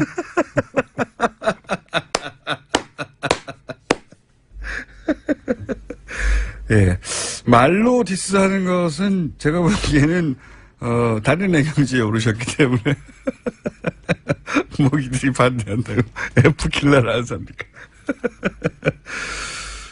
공수처가 먼저 간단하게 설명해 주시고 왜 필요한지도 잠깐. 네, 고위공직자 범죄 수사처인데요. 이제까지 고위공직자들에 대한 여러 의혹이나 범죄가 발생할 때마다 검찰이 덮거나 또는 이제 이 수사 자체를 좀 편향되게 하거나 이 가볍게 솜방망이 처벌하는 이런 일들이 굉장히 많았어요. 많다 보니까 뭐 대안으로서 이거는 검찰에게 맡기지 말자, 특검하자 이런 얘기가 바로바로 나오지 않습니까? 항상 해왔죠. 대표적으로 우리가 겪은 게 이제 이 박근혜 국정농단 사건 같은 경우에도 9월 달에 이제 최순실 등 이름이 거명되기 시작했는데 석 달간이나 묵혀놔가지고 수사 제대로 안 한 바람에 수사에 증거인멸 많이 됐죠. 수백만 명의 국민들이 촛불 들고 나올 정도까지 된 거죠. 그래서 그 특검을 갖다가 하는 것도 한계가 있기 때문에 일종의 상설 특검을 제도화하는 게 공수처입니다. 그래서 현재의 일반 검찰과 별도로 고위공직자들만 수사하는 대통령과 그 친인척과 국회의원, 장성급 장성급 장교들, 그다음에 판사, 검사 다 포함됩니다. 그러니까 그동안은 유전무죄 아니라 권력이 있으면 유권무죄가 됐던 사람들, 그런 권력층들을 갖다가 별도로 제대로 수사하게 하는. 검사가 비리를 저지르면 검사가 수사해야 되는데 자기들끼리 봐주는 거 아니냐 이런 얘기 많이 나왔지 않습니까? 그렇죠. 예. 제대로 수사한 적도 없죠. 그래서 이거는 국민들 절대적 지지를 받고 있는 그런 제도예요. 사법부도 대상이고 대통령과 대통령 친인척도 대상이고 소위 이제 고위공직자라고 머릿속에 떠올리는 사람들이 다 대상이 되는 거죠. 지금 재판 받고 있는 사람들 다 해당되는 겁니다. 사실은. 해당되고 있고 국회의원도 당연히 해당이죠. 당연히 예. 되죠. 그러다 보니까 자유한국당은 이 공수처가 사찰 기구가 될 것이다라고 얘기해요. 예. 그 구성이 지금 현직 검사를 대다 놓는 건 아니죠. 그 공수처의 구성이요. 예, 공수처 구성은 현재 검사들이 되는 거죠. 수사는 검사들이 하는데 이게 제가 이 공수처 구성을 내가 못 봤는데 구성이 검사로만 이루어집니까? 아니면 변호사들로만 이루어집니까? 아니면 그건 다 검사들로만 이루어지는 건 아니고요. 예. 검사를 주요하게 주된 구성원으로 하되 다만 일반 검찰로부터 독립되는 것이고 그 다음에 이제 3년 이후 공수처 그만둔 3년 이후에는 돌아가지 못하게 돼 있는 것이고 그렇게 돼 있습니다. 김관진 최근에 전 국방위 장관 전 안보실장 이름이 자꾸 거론됩니다. 저 초계기부터 헬기 퇴역 직전 초계기나 이미 퇴역한 그리고 이제 사이버 사령부 사인도 있다. 대통령 그러니까 사이버 사령부가 댓글 공작하는 것을 알고 있었다는 얘기도 나오고 사드 기습배치에도 지금 주요한 책임이 있는 것으로 지금 추정이 되고 있고 요 일련의 사태에 대해서는 할 말 없으십니까? 국방비리 예, 그 부분은 특히나 이제 사이버 사령부의 어떤 그런 탈법적인 불법적인 사찰 행위에 그게 이제 물론 이제 명분은 자기들이 만든 것 같아요. 그게 이제 대통령 예. 그 최고 존엄을 갖다가 보위하기 위해서 예. 군의 군이 국가안보 차원에서 예. 군 병력을 동원해 가지고 이제 사찰을 하도록 하는데 사인을 했다는 거 아닙니까? 네. 근데 이 행위 자체는 아무리 그런 식으로 위장한다 하더라도 탈법이고 불법적인 행위가 분명하기 때문에 그 지휘 책임 그걸 반드시 물어야 된다고 생각됩니다. 국방비리 부분은 어떠세요? 초계기 그 부분은 헬기와. 지금 이제 여러 의혹들이 제기되고 있습니다. 이 부분은 방산 비리 차원에서 예. 우리 국민들이 가장 이제 좀 분노하는 게 이 대목이거든요. 늘 안보 얘기하면서 안보 가지고 사실은 뒷돈 빼먹는 어떤 그런 불법적 거래를 했다는 거 아닙니까? 예. 그래서 오히려 안보를 망가뜨린 당사자들이 그 사람들인 것이. 그래서 이 부분은 좀 철저한 수사가 필요하다고 봅니다. 최근에 블랙리스트 막 턴이 나오지 않습니까? 네. 그리고 피해자들 이름이 구체적으로 특정됐고 그래서 그 대상들이 이제 이명박 전 대통령을 고소고발의 대상을 삼고 있어요. 이명박 전 대통령 쪽에서는 이게 정치적 보복이라고 하고 있고. 블랙리스트가 정치적 보복이죠. 정치적 보복을 수사하는 걸 정치적 보복이라고 하면 안 되죠. 맞습니다. 이명박 전 대통령이 이거 가지고 이게 이제 법률가들이 전망할 수 없는 부분인데 사실은 법적으로만 진행될 것 같지는 않으니까. 박원순 제안 문건. 제안 문건. 예, 그 경우 보면은 박원순 시장도 그렇게 얘기했습니다만은 이게 그냥 일개 국정원장이 그냥 자기가 판단해가지고 자기가 알아서 그런 어떤 국정원의 활동을 갖다가 특정 정치인을 갖다가 이렇게 완전히 망가뜨리는 방향으로 몰고 가기 힘들거든요. 이거는 어찌 보면은 지시를 했을 가능성이 크고 지시가 없다 하더라도 당연히 이걸 자랑 삼아서 보고했을 가능성은 더 크다고 보여지기 때문에 물론 아직까지 그 구체적 물증이 나온 건 아닙니다. 그래서 이거는 수사를 더 해봐야 된다고 생각합니다.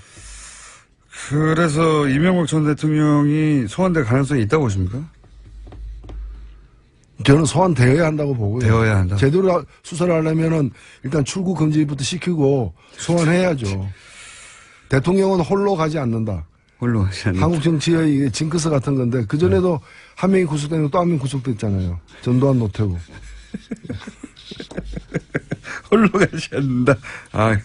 이게 박근혜 전 대통령이 구속됐기 때문에 홀로 가지, 바로 그 전임자 다 유산을 물려준, 국정원 유산을 물려준, 그 전임자 간다, 이렇게 말씀하신 거고. 전술핵 재배치를 자유한국당이 주장하면서 미국 갔다 온 건 어떻게 보십니까? 미국에서는 안 된다고 이제 당연히 했다고 하는데. 참 유례 없이 핵 구걸단이 이제 방매한 거죠. 한 핵 주십시오. 뭐 이렇게 한핵 주십시오. 이게 정말 작년에 왔던 각설이들이에요. 이게 때가 되면 나타나가지고 전술핵 배치하자. 안 되면 핵무장하자. 이게 지금 핵무장하는 방법이 있어요.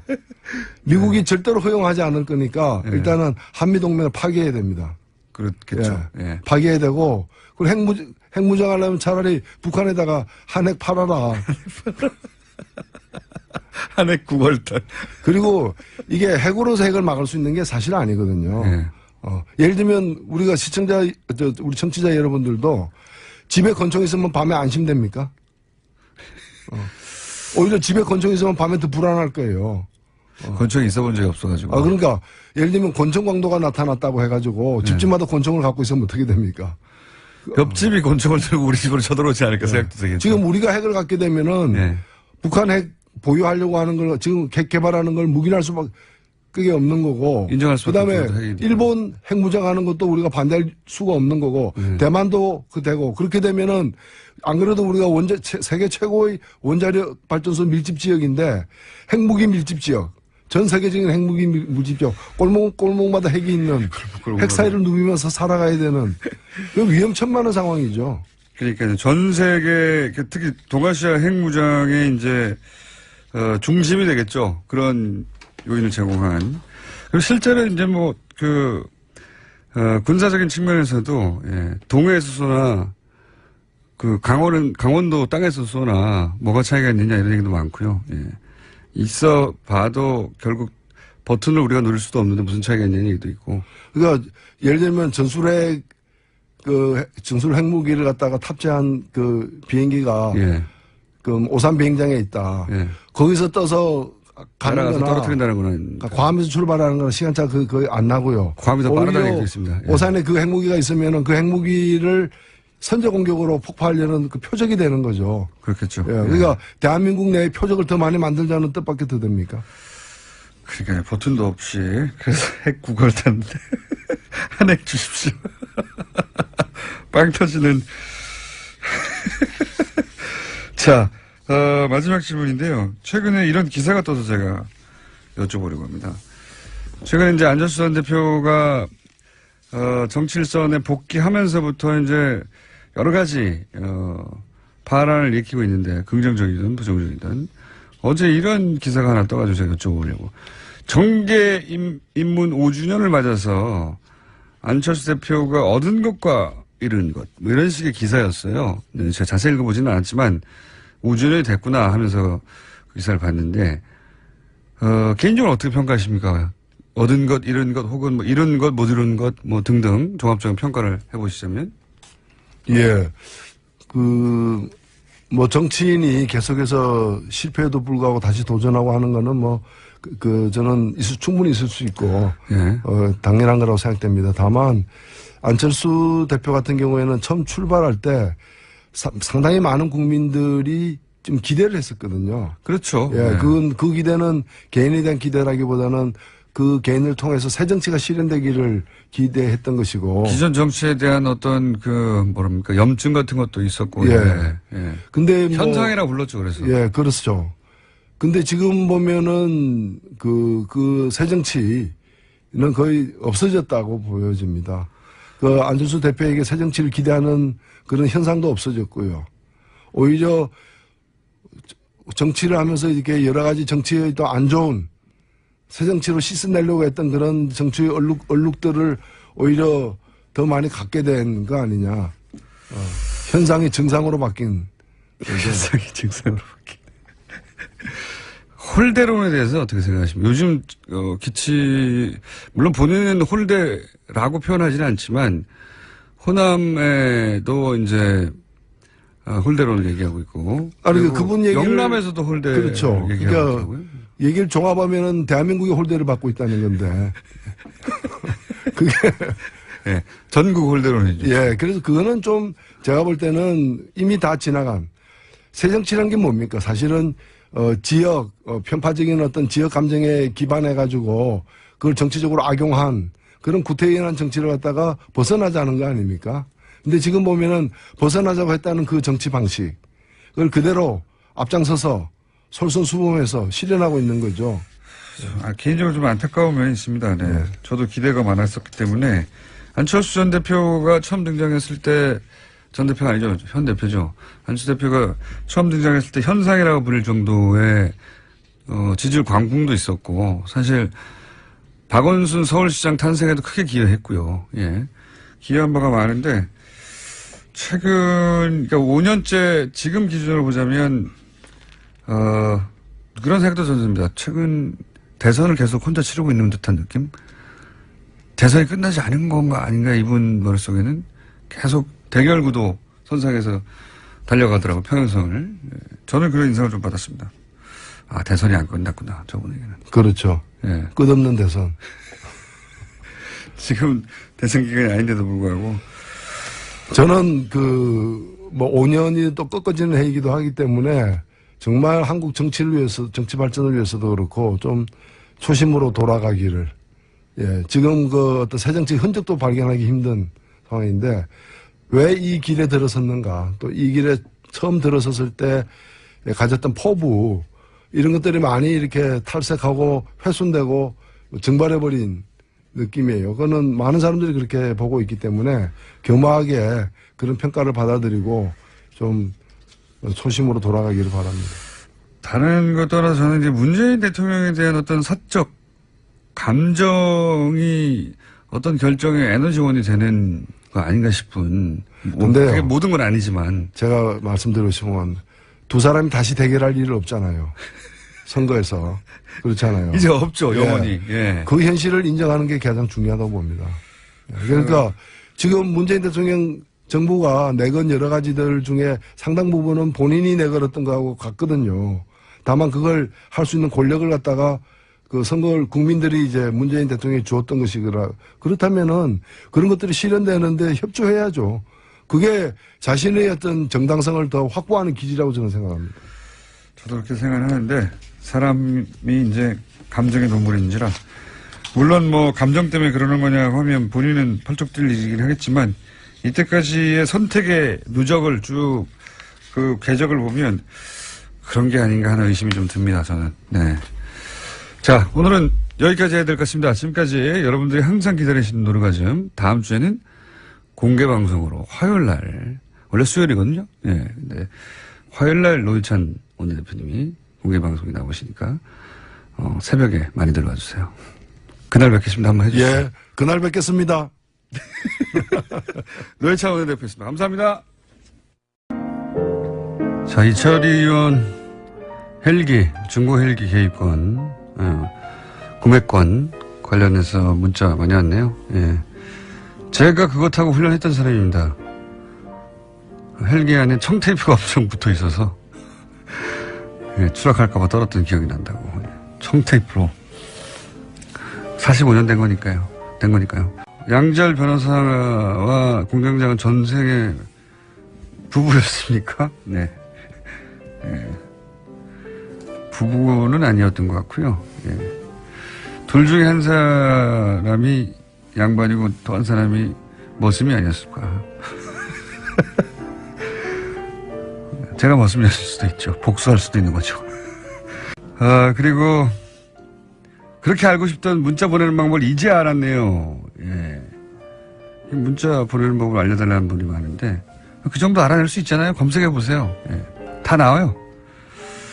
그리고 이제 다음 주 화요일 날 하는 꼭두 새벽 공개 방송 TBS 상암 위치가 어디입니까? 인터넷에서 검색해 보십시오. 다 나옵니다.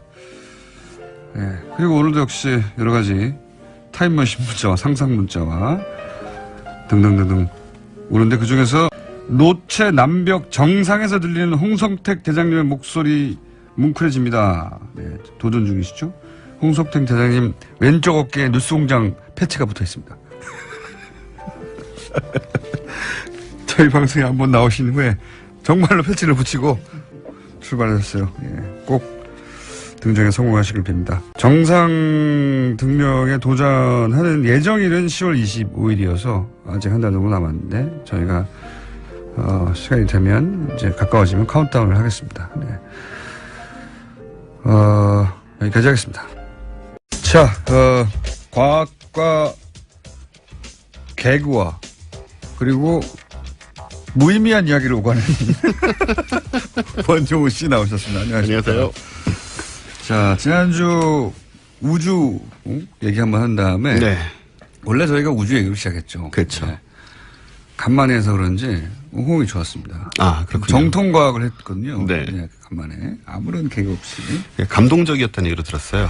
거기까지는 모르겠고요. 근데 이제 저런 건 있어요. 우리는 뭘 했나? 그렇죠? 20년 전에 발사한 사실 우리 먹고 사는 문제하고는 아무 상관이 없어요. 그렇죠. 네. 그 인간이 가진 지적 호기심 또 탐구 정신 네. 뭐 이런 것의 발로인데 한 20년 전에 쏴가지고 지금 임무를 마치고 그 일종의 자발적인 장례식이죠. 네. 그 행성을 오염시킬까봐 장례식을 치르는 장면 그 이야기를 듣다 보니까 야. 근데 거기 들어간 돈이 우리 4대 강의 몇 분의 1밖에 안 된다는 걸 듣고 나니까 몇 분의 1밖에 안 되죠. 예. 뭐 전체 했나. 프로젝트가. 그러니까 말입니다. 이게 먹고 사는 문제 항상 그 돈이 돼야 안 돼. 그 돈도 안 되는 걸 왜 해? 이런 얘기 참 많이 하는데 그러니까 언젠지는 모르겠는데 어느 시점부터 우리가 그렇게 돈이 안 되는 것에 투자하는 것 그것이 인간 본성이 가지고 있는 이제 지적 호기심 혹은 탐구 정신의 발현인 부분에 대해서도 굉장히 인색했거든요. 네. 그걸 다시 되돌아보게 하는. 그리고 사람들이 즐거움을 얻는 방식에 대한 얘기인데 사실 뭐 이런 얘기 하면은 그게 뭐 밥 먹여주나 이런 얘기 하잖아요. 예. 부동산 가격이나 좀 알려줘. 예. 뭐 집값 올라가 떨어져. 이 얘기만 꼭 필요한 게 아니거든요. 그런 우리가. 얘기 많이 하는데 우리가 그렇다고 그 사람들이 밥만 먹고 사느냐. 술도 마시고 예. 또 뭐 게임도 하고 뭐 별의별 먹고 사는데 관련 없는 일을 하면서 살고 계신데. 인간의 본성이라는 게 사실 그 단순하지가 않은데. 그렇죠. 복잡한 것인데 근데 이런 이야기 이런 것들을 우리가 추구하지 않은 채 살았다 너무 오랜 네. 기간. 자 오늘은 무슨 얘기입니까? 오늘은 취업 관련 정보를 하나 알려드리려고 하는데요. 네. 최근에 미항공 우주국 나사에서 네. 채용 공고를 냈어요. 이게 네. 뭐냐면 플래네터리 프로텍션 오피서 한국말로 하면 행성 보호관 한 명을 모집한다. 행성 보호관이라니 뭐 하는 겁니까 이게? 아, 네. 그래서 이제 행성을 되게 어떻게 보호해요? 궁금해지는 거죠. 그래. 행성을 어떻게 보호한다는 거예요? 연봉도 높아서 한 1억 4천에서 2억 1천만 원 사이로 책정이 돼 있어요. 하고 싶나 행성 보호. 네. 이게 제가 오늘 공고를 보고 왔는데 원래는 7월 13일부터 8월 14일까지 한 달 동안 신청받는 걸로 돼 있었는데 네. 아직도 페이지가 열려 있는 걸로 봐서 채용이 안 된 게 아닌가 싶고. 적임자를 못 찾았다는 얘기겠죠. 네. 신청자가 없을 리는 없고. 그래서 우리 미국 에서도 많이 들으시잖아요. 그러니까 네. 미국 시민권자는 신청할 수가 있대요. 이 자격 요건이 뭡니까? 그리고 무슨 일을 하는 거죠? 일단 행성을 보호할 수 있는 능력을 가져야 되지 않나 생각이 드는데 그 능력이 뭔가? 어벤져스 네. 토르 이런 그 정도 돼야 되는 거 아닙니까? 그래서 이 정체가 뭐냐는 걸로 처음에 뭐 미국 언론도 좀 떠들썩했던 거예요. 네. 도대체 무슨 일을 하는 거냐? 네. 그러니까 외계인이 침공해 오거나 뭐 소행성에 떨어질 때 충돌해서 혼자 지구를 한 명만 뽑아요, 그것도. 슈퍼맨을 1억 5천에 구현하면 너무 싸지 않습니까? 그러니까 그런 점들이 이제 한 명만 공개 채용을 하고 있는데 그렇다면 이제 이런 슈퍼맨이나 아이언맨 같은 사람을 나사가 실은 이렇게 공개적으로 쓰고 있었던 것이냐. 네. 실제로 그런 얘기가 굉장히 많이 오고 갔어요. 그러니까 단어 자체가 행성을 보호한다니까. 네. 행성을 보호할 정도의 능력이 있어야 될 것 같고. 그러니까요. 그러면 최소한 아이언맨 아니면 인간이 아닌 슈퍼맨이나 토르 이 정도 돼야 되는 네, 것 같아요. 배트맨으로 부족합니다. 배트맨은 안 배트맨 되죠. 부족해요. 배트맨은 도시 하나 정도 보호하는 거예요. 그렇죠. 예. 안 돼요, 배트맨은. 그래서 어벤져에 보면 쉴드라고 지구 방위군 같은 거 있거든요. 네. 그런 거를 나사가 운영하고 있었던 게 아니냐 이런 말까지 하여튼 나왔는데. 뭐 여러 가지 말들이 많았다. 네. 근데 뭐 하는 직업이랍니까? 이게? 뭐냐면요. 왜 지난 시간에 아까 말씀하셨지만 우리 카시니의 그랜드 피날레 얘기를 했었잖아요. 그렇게 행성이 오염되지 말라고. 네. 생명이 살지도 모를 토성 위성들을 피해서 네. 이제 토성에 떨어뜨리자 이거였는데. 뭐 이렇게 지구에서 뭔가 묻어갔을 수도 있고. 그렇죠, 그렇죠. 그래서 예상치 못한 그 행성의 어떤 생태계가 존재하는데 네. 할지 안 할지 모르지만 그걸 오염시킬까봐. 그렇죠. 그래서 폭파시켜버린 거 아닙니까? 그런 거죠. 예. 이 행성 보호관이 하는 일이 바로 이건데요. 예. 지구에서 탐사선을 보낼 때 탐사선 외부와 내부에 많은 생명체 유기체들이 묻어서 가요. 닦는 거예요? 그렇게 생각이 되죠, 또. 이제. 그러면 이제 지구를 지키는 게 아니고 나가는 걸 이렇게 가가지고 혼자서 로켓을 닦는 거냐고 생각이 되는데, 물론 그런 건 아니고. 그러면? 전반적으로 이것을 관리하는 그 플랜과 프로젝트를. 어떻게 지구의 물질이 행성 탐사선에 묻지 않도록, 오염되지 않도록 하는가. 그런 부분들을 연구하고 이제 실행하는 그런. 닦는 거 아닙니까? 그러니까 결국 닦아야지. 본인이 하는 것 같진 않고, 닦기도 해야겠죠. 요걸 닦아서 해결할 것이냐, 증류수를 뿌릴 것이냐. 네, 여러 가지. 그런 걸 이제 파악을 하고 하는 일인데, 이게 왜 이런 걸 해야 되냐면, 우주 공간에 나가면 막 붙어 있는 게 다 죽을 것 같잖아요. 겉에 붙은 건 적어도. 근데 그렇지가 않습니다. 무중력 상태임에도 불구하고. 네, 우리 지난번에 뜨거운 바다에서 사는 생명 얘기도 했는데. 그렇죠. 이 생명력이 강한 동물들이 굉장히 많은데, 그 중에 제가 오늘 소개할 그 동물은 물곰이란 거예요. 물곰? 네, 물곰 완보 동물이라고 하는데. 왠지 느낌이 친근한데, 물곰. 굉장히 귀엽게 생겼습니다. 길이는 한 1mm니까 굉장히 작은데. 1mm. 얘는 불사신입니다, 말 그대로. 진짜로요? 예, 진짜로 거의 불사신인데 좀 설명을 드릴게요. 어떤 의미에서요? 일단 우주의 온도가 거의 절대 영도에 가까운 영하 270도거든요. 네. 거기서 생존할 수 있고요. 영하 270도에서. 다리가 8개 있는 동물인데. 다리도 있는데. 박테리아도 아니에요, 심지어. 네. 그리고 영상 151도에서도 버티고. 151도면은 물이 끓고 나서도. 물이 끓고 나서 한참. 그러니까 절대 영도에 가까운 영하나. 꽁꽁 얼거나 펄펄 끓어도 산다는 거 아니에요? 산다는 거고요. 진공 상태에서도 죽지 않고. 공기가 없는데. 공기가 그럼 어떻게 호흡하고 어떻게. 그냥 버텨요.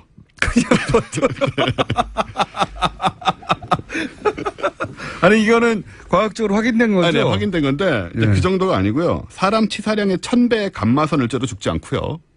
그럼 핵폭탄이 터져도 안 죽는다는 얘기는. 죽습니다. 만약에 그 한가운데만 있지 않으면? 네. 핵폭심에만 있지 않으면. 그 다음에 몸의 수분이 평소에는 80%인데 0.05%만 남아도 삽니다. 수분이 다 빠져나와서 산다. 예, 근데 사실 0.05%란 거는 우리가 마른 오징어도 그거보다 수분이 많거든요. 그렇죠. 예, 그 상태가 돼도 살아남는 거고. 미이라 상태인데. 그건. 네, 살아남고 그 다음에 자연 상태에서 평균 수명은 150년인데 이론적으로는 2000년을 살 수 있다고 해요. 이야. 불사신이란 말이 무색하지가 않은데.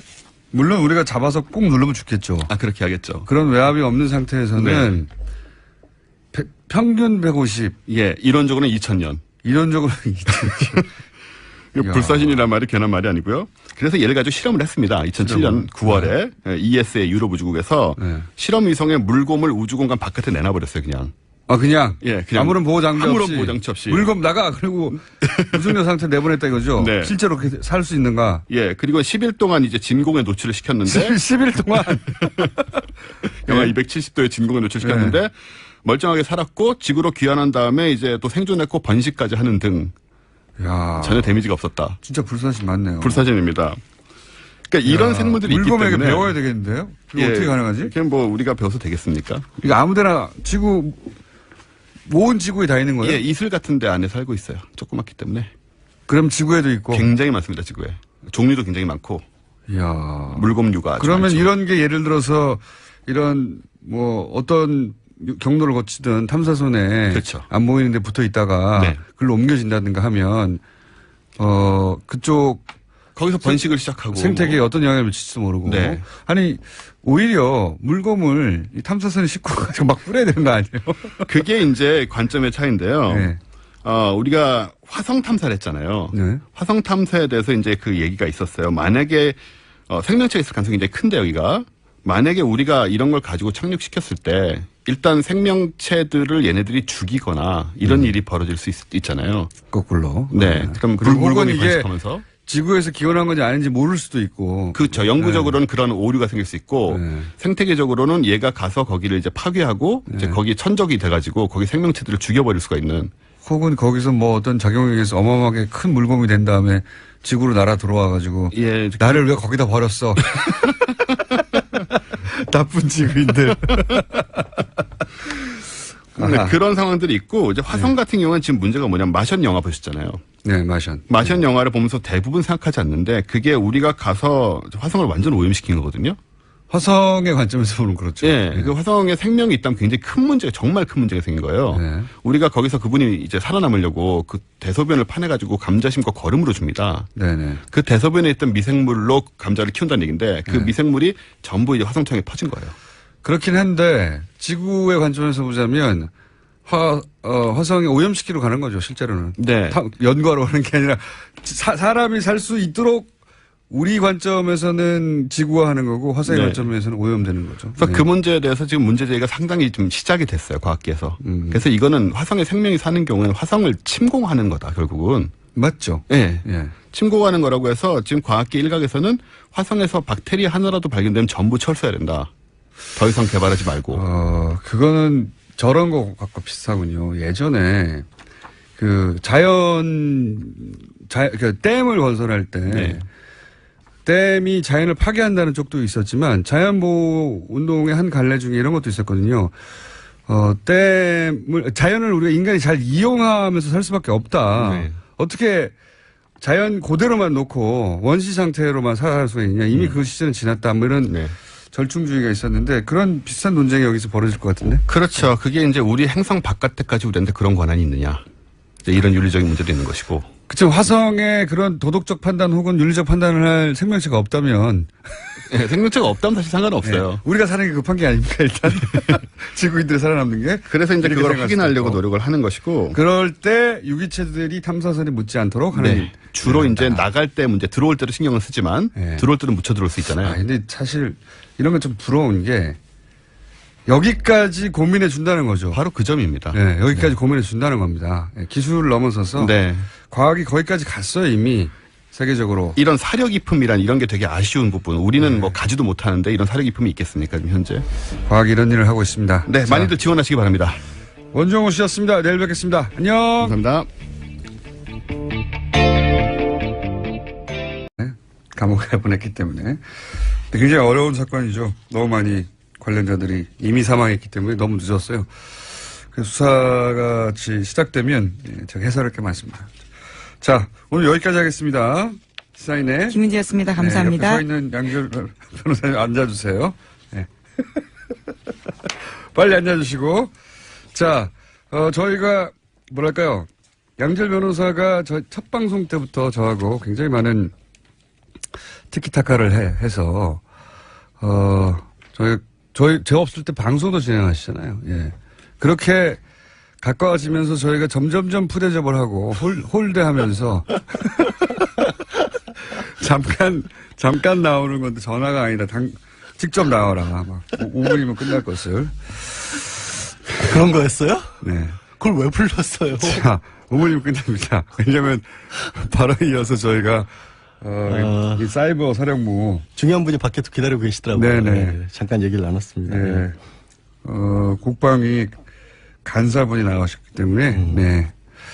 변호사 따위는 자, 오늘 알았어. 뭡니까? 알았어. 빨리 시간도 짧은데 그러게 빨리 제목 좀 읽을까요? 제가 질문도 제가 다 읽으세요. 뭡니까? 오늘 이제 오늘 무슨 이명박 아이템이- 정권을 향해서 네. 이제 어제 박원순 시장이라든가 아니면 방송인 김미아 씨 이런 분들의 고소가 잇따랐지 않습니까? 그분들은 가만히 있기 힘들죠, 사실. 아 그렇죠. 사실 본인에 이게 관한 이제 얘기가- 짐작만 하는 것과 추정, 짐작, 그리고 그렇게 생각만 하는 것과 문서가 튀어나오는 순간 느끼는 감정은 완전히 달라요. 왜냐하면 이제 그분들이 검찰에 들어가서 봤더니 자기네들을 어떻게 탄압을 해라라고 국정원만이 만들어낸 문건을 봤다는 거죠, 눈으로. 자기가 그대로 당했고. 그렇죠. 겪은 일이 그러려니 했다가 말씀하신 것처럼 네. 실제로 이게 국정원 지시로 이뤄진 거라면 도저히 가만히 있을 수 없다. 또 박원순 시장 같은 경우는 이미 2013년도에 이른바 이제 박 시장 제안 문건이라는 걸로 고소고발을 했었는데 당시 검찰에서는 그 문건이 폰트가 좀 다르다. 그냥 원래 국정원이 사용하던 거랑 이제 그 제보한 분이 밖에 나와서 출력을 하는 바람에 우리 그렇잖아요. 같은 프로그램을 터도 버전에 따라서 조금 달라지잖아요. 아니, 그리고 그 폰트가 네. 없을 수도 있어요. 그렇죠. 예. 그러니까 버전에 따라서 달라지니까. 그 컴퓨터, 아니, 그 버전이 똑같더라도 그 컴퓨터에 맞춘 폰트가 그렇죠. 없을 수도 예. 있으면 대체 폰트를 쓰게 되니까. 그렇죠. 그러니까 그건 다른 문건이다. 확인할 수가 없다 그래서 무혐의 처분을 했는데 이번에 원본을 다 나왔잖아요. 네. 그러니까 박 시장 입장에서는 당연히 고소할 수밖에 없죠. 그리고 박원순 시장은 시장은 사실 정말 많이 당했어요. 그러니까 시민단체 할 때부터 사실은 당했었으니까. 그렇기도 하지만 특히 이제 서울시장 출마하면서 그때부터 이제 어버이연합이 본격적으로 활동을 한 게 그 언저리거든요.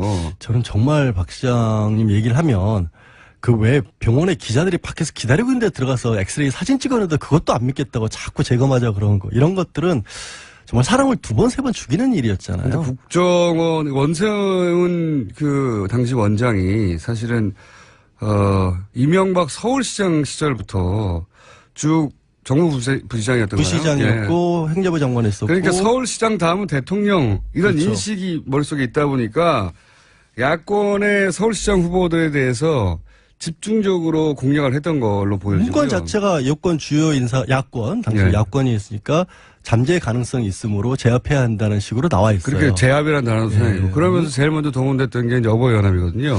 근데 어버이연합, 뭐 엄마부대 이런 데들이 나오죠. 그때는 엄마부대는 본격적으로 활동하지 않았습니다. 제가 어버이연합의 활동 역사를 아주 자세히 알고 있는데 그때 어버이연합이 그 박원순 시장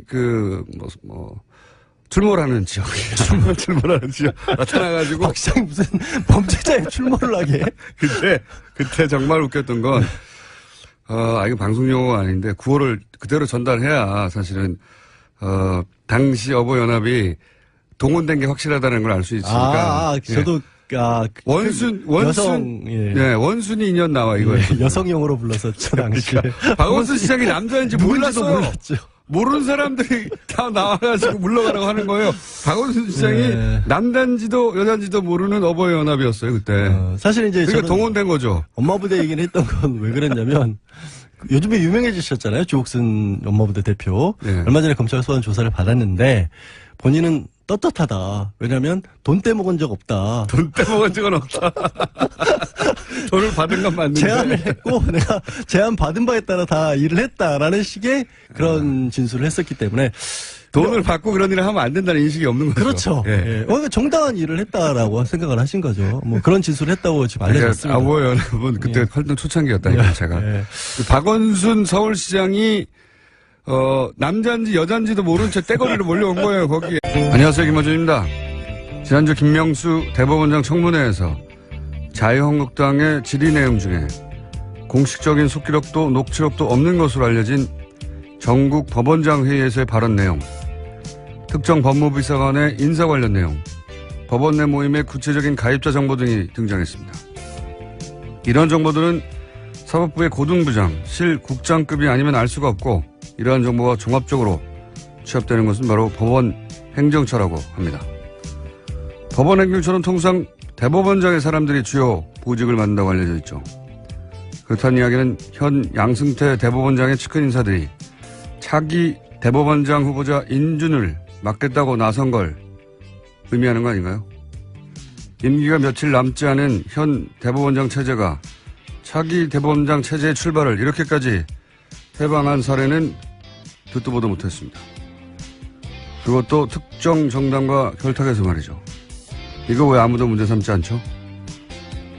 이게 저만 이상한가요? 김어준의 의문이었습니다.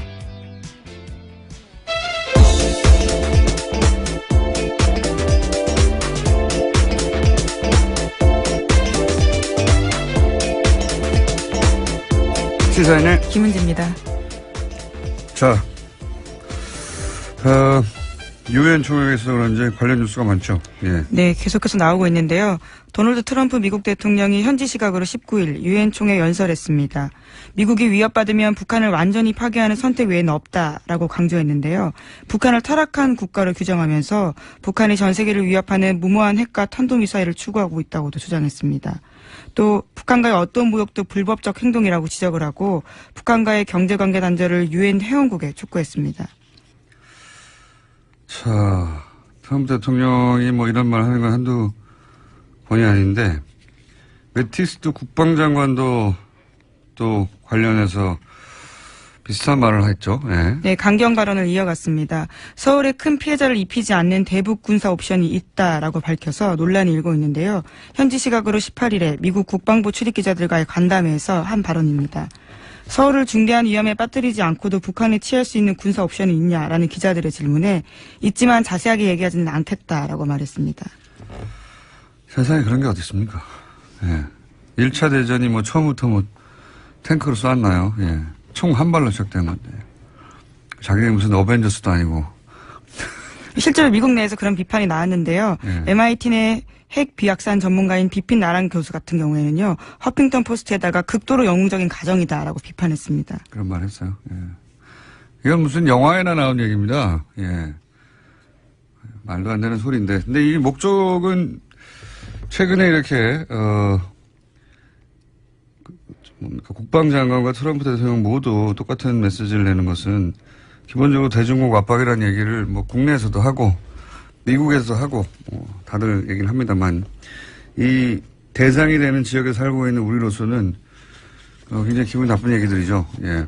불안감을 조정하고 있기 때문에요. 굉장히 문제가 있는 발언이죠. 그러니까요. 예. 중대한 위협에 빠뜨리지 않고 안된 군사 예비라는 게 세상에 어디 있어요. 예. 총을 한 방만 쏴도 에스컬레이션 되는 것이고 그리고 중대하다는 게 어느 정도 중대한 겁니까? 한 100만 명 죽으면 괜찮고 50만 명 죽으면 그런 건가요? 예. 우리가 거꾸로 이런 발언 좀 해야겠어요. 어디다 대고.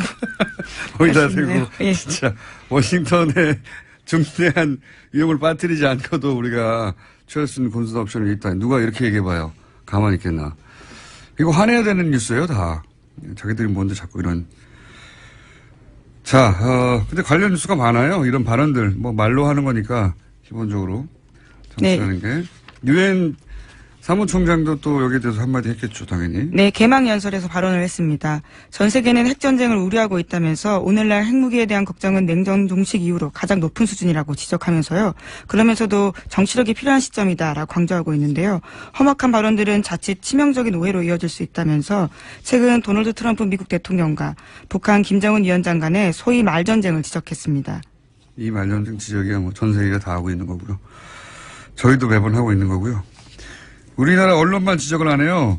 중계만 하고 이렇게 말하였다라고 보도를 하고 나서 이렇게 말하는 게 우리한테 얼마나 나쁜 것인지 혹은 이렇게 말해서는 안 된다고 말해야 되는데 중계만 하는지 모르겠어요. 트위터랑 발언만. 네, 하는 언론도 이제 있습니다. 해설이 없어요. 해설이. 스포츠 중에 사실은 양심선언을 하겠다고 하고 나서 보름 후에 죽었다는 겁니다. 교통사고로. 제가 보기엔 이게 매우 의심스럽습니다만 양심선언을 하겠다고 했고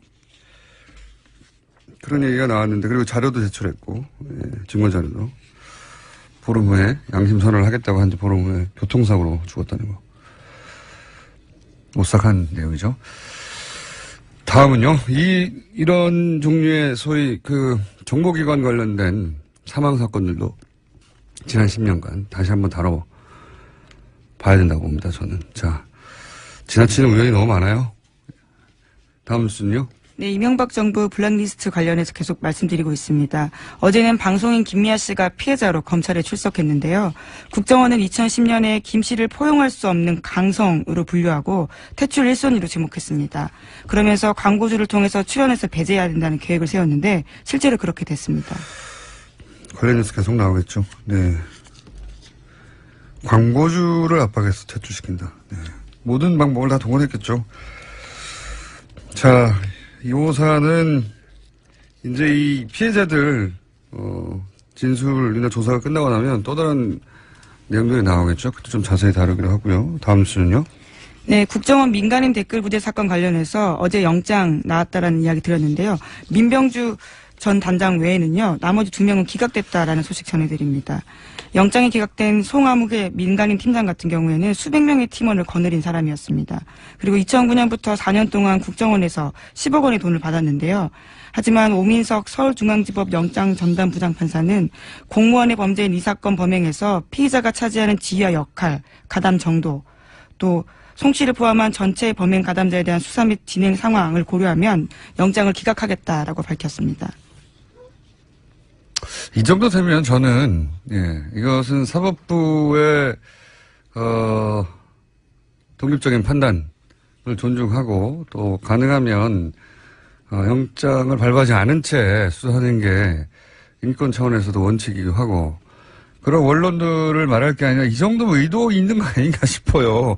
이 민간인 팀장인데 이 팀장이 팀원이 수백 명이었고 10억을 썼는데 그리고 또 한 사람은 더 웃겨요. 영장 기각한. 또 한 사람은 국정원 직원인데 이제 이 그 댓글에 쓰라고 준 돈을 가로챘다는 거 아닙니까? 네, 자신이 가로챘다라는 겁니다. 근데 영장이 기각됐습니다. 이 사람도 기각됐는데 기각된 이유가 너무 웃겨요. 네, 피의자가 범행을 인정하고 구속영장 청구 이후에 피해 금액을 전액 공탁했기 때문에 영장을 기각한다라고 밝혔는데요. 저는 이게 또 한 번 더 우리 이정열 전 영장 해설 전담 판사를 내일은 연결해야 될 것 같아요. 오늘 저희가 준비 못했습니다. 이게 댓글 공작을 밝히겠다는 거잖아요. 근데 중간에 자기가 횡령한 돈을 공탁한 게 이 사건 본질과 무슨 상관이 있나요? 이게 무슨 사건이 무슨 피해를 입혀가지고 건물 부셨다든지 어디 가게 피해 보상을 다툰 사건이 아니잖아요. 심지어 이 인사 같은 경우에는요. 검찰 조사가 임박하자 출국을 시도하기도 했었습니다. 하지만 출국 금지가 되어 있어서 못 나갔고 또 수사가 들어가자 자신의 휴대전화를 해지했다라고 합니다. 그러니까 증거인멸이나 도주 위험 다 있는 거던데 그 금액을 공탁했다는 게 난 너무 웃깁니다. 이게 경제사범이나 또는 그럴 때 돈을 다투는 게 사건의 본질일 때 피해액을 이런 게 전혀 참작이 돼야지. 이거는 이 사람이 댓글 공작에 주요한 인물이었다는 거잖아요. 그 중에 돈을 횡령을 일부 했다는 거고. 야, 정말 저로서는 이해가 안 가는데 이거는 수사 방해 아닌가요? 저는 그렇게 생각이 되는데 거의. 자, 시간이 좀 남긴 했는데 오늘 미니가 있어요. 예, 양지열 변호사님 저 옆에 들어가서 이미 서 계시거든요. 네, 벌 세우고 있는데 제목만 읽고 끝내도록 하겠습니다. 네, 지난 15일에 오천 살인 사건 관계되어 있는 박용철 씨 유족이 진범을 찾아달라고 경찰청에 고소장 냈습니다. 관련해서 김정은 서울경찰청장은 기자간담회에서 사건이 내려오면 광역수사대에 배정하겠다라고 밝혔습니다. 네, 드디어 이제 재수사될 수 있겠군요. 이 사건을 이사하다고 했다가 제가 박근혜 정부 하에서 2년 6개월 구형을 받았어요, 제가. 네, 다 1, 2심 무죄 나지 않으셨습니까? 네. 네. 얼마나 힘들었는데요, 예. 감회가 남다른데. 이게 아닌데, 언론이 자기 입장을 가지고 그 발언들을 해석하고 비판할 건 비판해야 되는 거 아니겠습니까? 자, 거기 또 이런 발언들이 나오면 또 전문가들 나와서 또 논평하고 그럴 텐데. 네, 어제가 9.19 공동성명 12주년이었기 때문에 또 관련된 발언들이 미국 내에서 많이 나왔습니다. 특히 눈에 띄는 것은 크리스토퍼 힐 전 미 국무부 동아시아 태평양 담당 차관보 이야기였는데요. 이 사람이 육저회담 담당자였어요. 예, 주역이라고 볼 수 있습니다. 예. 일부에서 거론하고 있는 대북 선제 타격론에 대해서 비판했습니다. 북한의 핵무기를 모두 제거할 수 없다라는 건데요. 더 중요한 것은 동맹인 한국이 이를 받아들일 수 있느냐라는 문제라고 안 받아들이죠. 지적했습니다. 네, 당연히. 네, 인구 2천만이 있는 수도권에서 북한 방사포 사정권에 있는데 한국이 그 위험을 감수할 수 있느냐가 중요하다면서 어려운 선택이라고 지적한 겁니다. 불가능한 선택이죠. 예. 그리고 크리스토프 힐, 북한을 상대해서 실제 협상을 해서 결과를 내본 적이 있는 사람이죠. 이 사람은. 예, 9.19 공동성명은 굉장히 중요한 그 비핵 확산에 있어서 중요한 성명입니다. 그래서 이 사람의 기본 입장은 항상 대화가 중요해요. 협상과 대화로 이 문제를 풀어야 한다는 거고요. 그렇죠? 네, 그렇죠. 그런 말을 했을 텐데. 아닌가요? 네, 어제 핵 관련해가지고도 여러 가지 이야기들을 했습니다. 그러면서 북핵 문제 같은 경우에는 모두 용인하자라고도 볼 수 없고 현재 상황을 또 편하다고도 볼 수 없다라는 양쪽에 대한 비판도 같이 했었는데요. 북한과의 협상은 협상이면서 북한은 절대 핵을 포기하지 않을 거다라는 강경론에 대해서는 오히려 그러한 주장들이 오히려 강경파의 주장을 뒷받침해주고 있다라고 지적했습니다. 협상 논자죠. 예. 그리고 이 사람이 평소에 이 사람뿐만 아니라 기본적으로 워싱턴의 정치가들이 똑같은 얘기지만 트위터 하지 말라고 하거든요. 예, 그럼 네, 그런 이야기도 어제 나왔습니다. 한밤중에 트위터 메시지나 공개된 정상 간의 전화통화로는 부족하다라면서요. 트럼프에 대한 지적도 한 겁니다. 다 트럼프에 대한 지적이 이게. 네, 직접적인 지적이라고 할 수 있죠. 이건 트위터 좀 하지 말라고. 아주 직접적인 지적이요. 아니 이게 복잡한 외교 문제를 자기 광 파는 거죠, 광. 그걸 트위터로 파는 거죠. 예, 전문용어로 광 판다고 하는데 이렇게까지 자기 광만 파는 대통령은 처음 봤어요, 정말. 자, 그런 이야기들이 오고 갔습니다. 예, 북핵 관련해서 유엔 총회가 있다 보니 다들 한마디씩 하고 있고요. 강경 발언이 있고 그 강경 발언에 대해서 당신이 무슨 어벤져스냐 하는 비판 혹은 뭐 트위터로 되겠느냐 협상해야 한다는 얘기도 있고 문재인 대통령도 거기 가 있는데 관련해서 한 말 없나요? 예, 어제 첫 일정으로 유엔 사무총장을 만났습니다. 거기서 한반도 위기 상황에 대한 설명을 하면서 역할을 요청했는데요. 구테르스 사무총장 같은 경우에는 한반도 문제는 군사적 해법이 아니라 외교적 해법을 통해야 한다면서 자신의 중재는 언제나 활용 가능하다는 메시지를 6자회담 참가국에 보내겠다라고 이야기했습니다. 아니 그러니까 문재인 대통령의 메시지는 없냐 이거죠. 예, 문재인 대통령도 어제 뉴욕에서 동포간담회 했습니다. 그러면서 최근에 한미관계 쟁점 현안에 대해서 이야기했는데 한미의 입장이 완벽하게 같이 갈 수는 없다라고 인정을 하면서도요. 오히려 그러한 차이는 자연스러운 거다라면서 그것이 오히려 건강하게 발전시키는데 관계를 발전시키는 데 도움이 된다라고 이야기했습니다. 원론적인 얘기지만 기본적인 방향성이 그렇다는 거고요. 자, 이제 국내로 돌아볼까요? 예. 국내 뉴스는 어떤 게 있습니까? 네, 계속해서 댓글 사건 전해드리고 있는데요. 이번에는 군 댓글 사건 관련된 소식입니다. 지난 2013년 국군 사이버사령부 심리전단에 댓글 의혹이 일자 국방부가 수사를 착수했었는데요. 하지만 조직적으로 증거인멸을 했습니다. 심리전단에서 컴퓨터 하드디스크를 통째로 지우는 등의 일이 있었는데 그런데 당시에 한 군무원의 컴퓨터는 자료가 삭제되지 않았다라고 합니다. 다른 부대에 교육을 받으러 가 있었기 때문인데 그래서 해당 군무원이 자신의 컴퓨터를 국방부 조사본부에 제출했고 조사본부가 하드디스크를 복사했다고 합니다. 관련해서 청와대에 이러한 보고가 올라갔다라는 증언들이 나왔는데요. 하지만 당시 군에서는 수사 결론을 청와대 등 외부기관은 연관이 없다라고 밝힌 바 있습니다.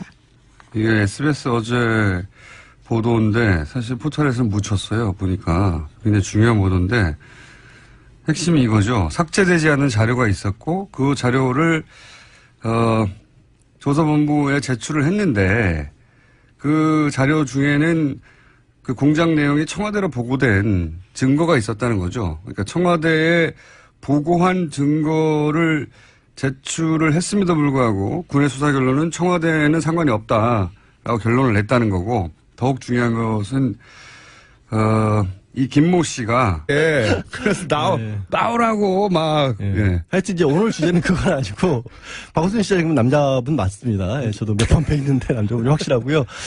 근데 이게 이제 결국에는 향하는 게 이명박 대통령을 향해서 가고 있잖아요. 그러다 보니까 어제? 이명박 대통령 측근 쪽에서는 이게 이제 뭡니까? 정치적 보복이다. 정치적 보복이고 국정원이 근거도 없이 기밀을 누설하고 있다라는 이거는 이제 이명박 대통령이 직접 내놓은 건 아니고요. 네, 뭐 측근으로 측근의 알려진 이름을 사람들이 불러서. 언론을 향해서 주장하고 있는 건데 그럼 측근이 혼자 알아서 했을까요? 알아서 했겠죠. 지금 입장 발표를 안 하고 있잖아요. 아니 왜냐하면 원세훈 전 원장이 이미 지금 유죄 판결을 받았고 그거는 공직선거법이나 정치자금법 위반 국정법 위반이니까 좀 떼낼 수 있다고 쳐요. 근데 이번에 언론 탄압이라든가 연예인 문건 같은 경우에는 피해자들이 명백하게 있잖아요.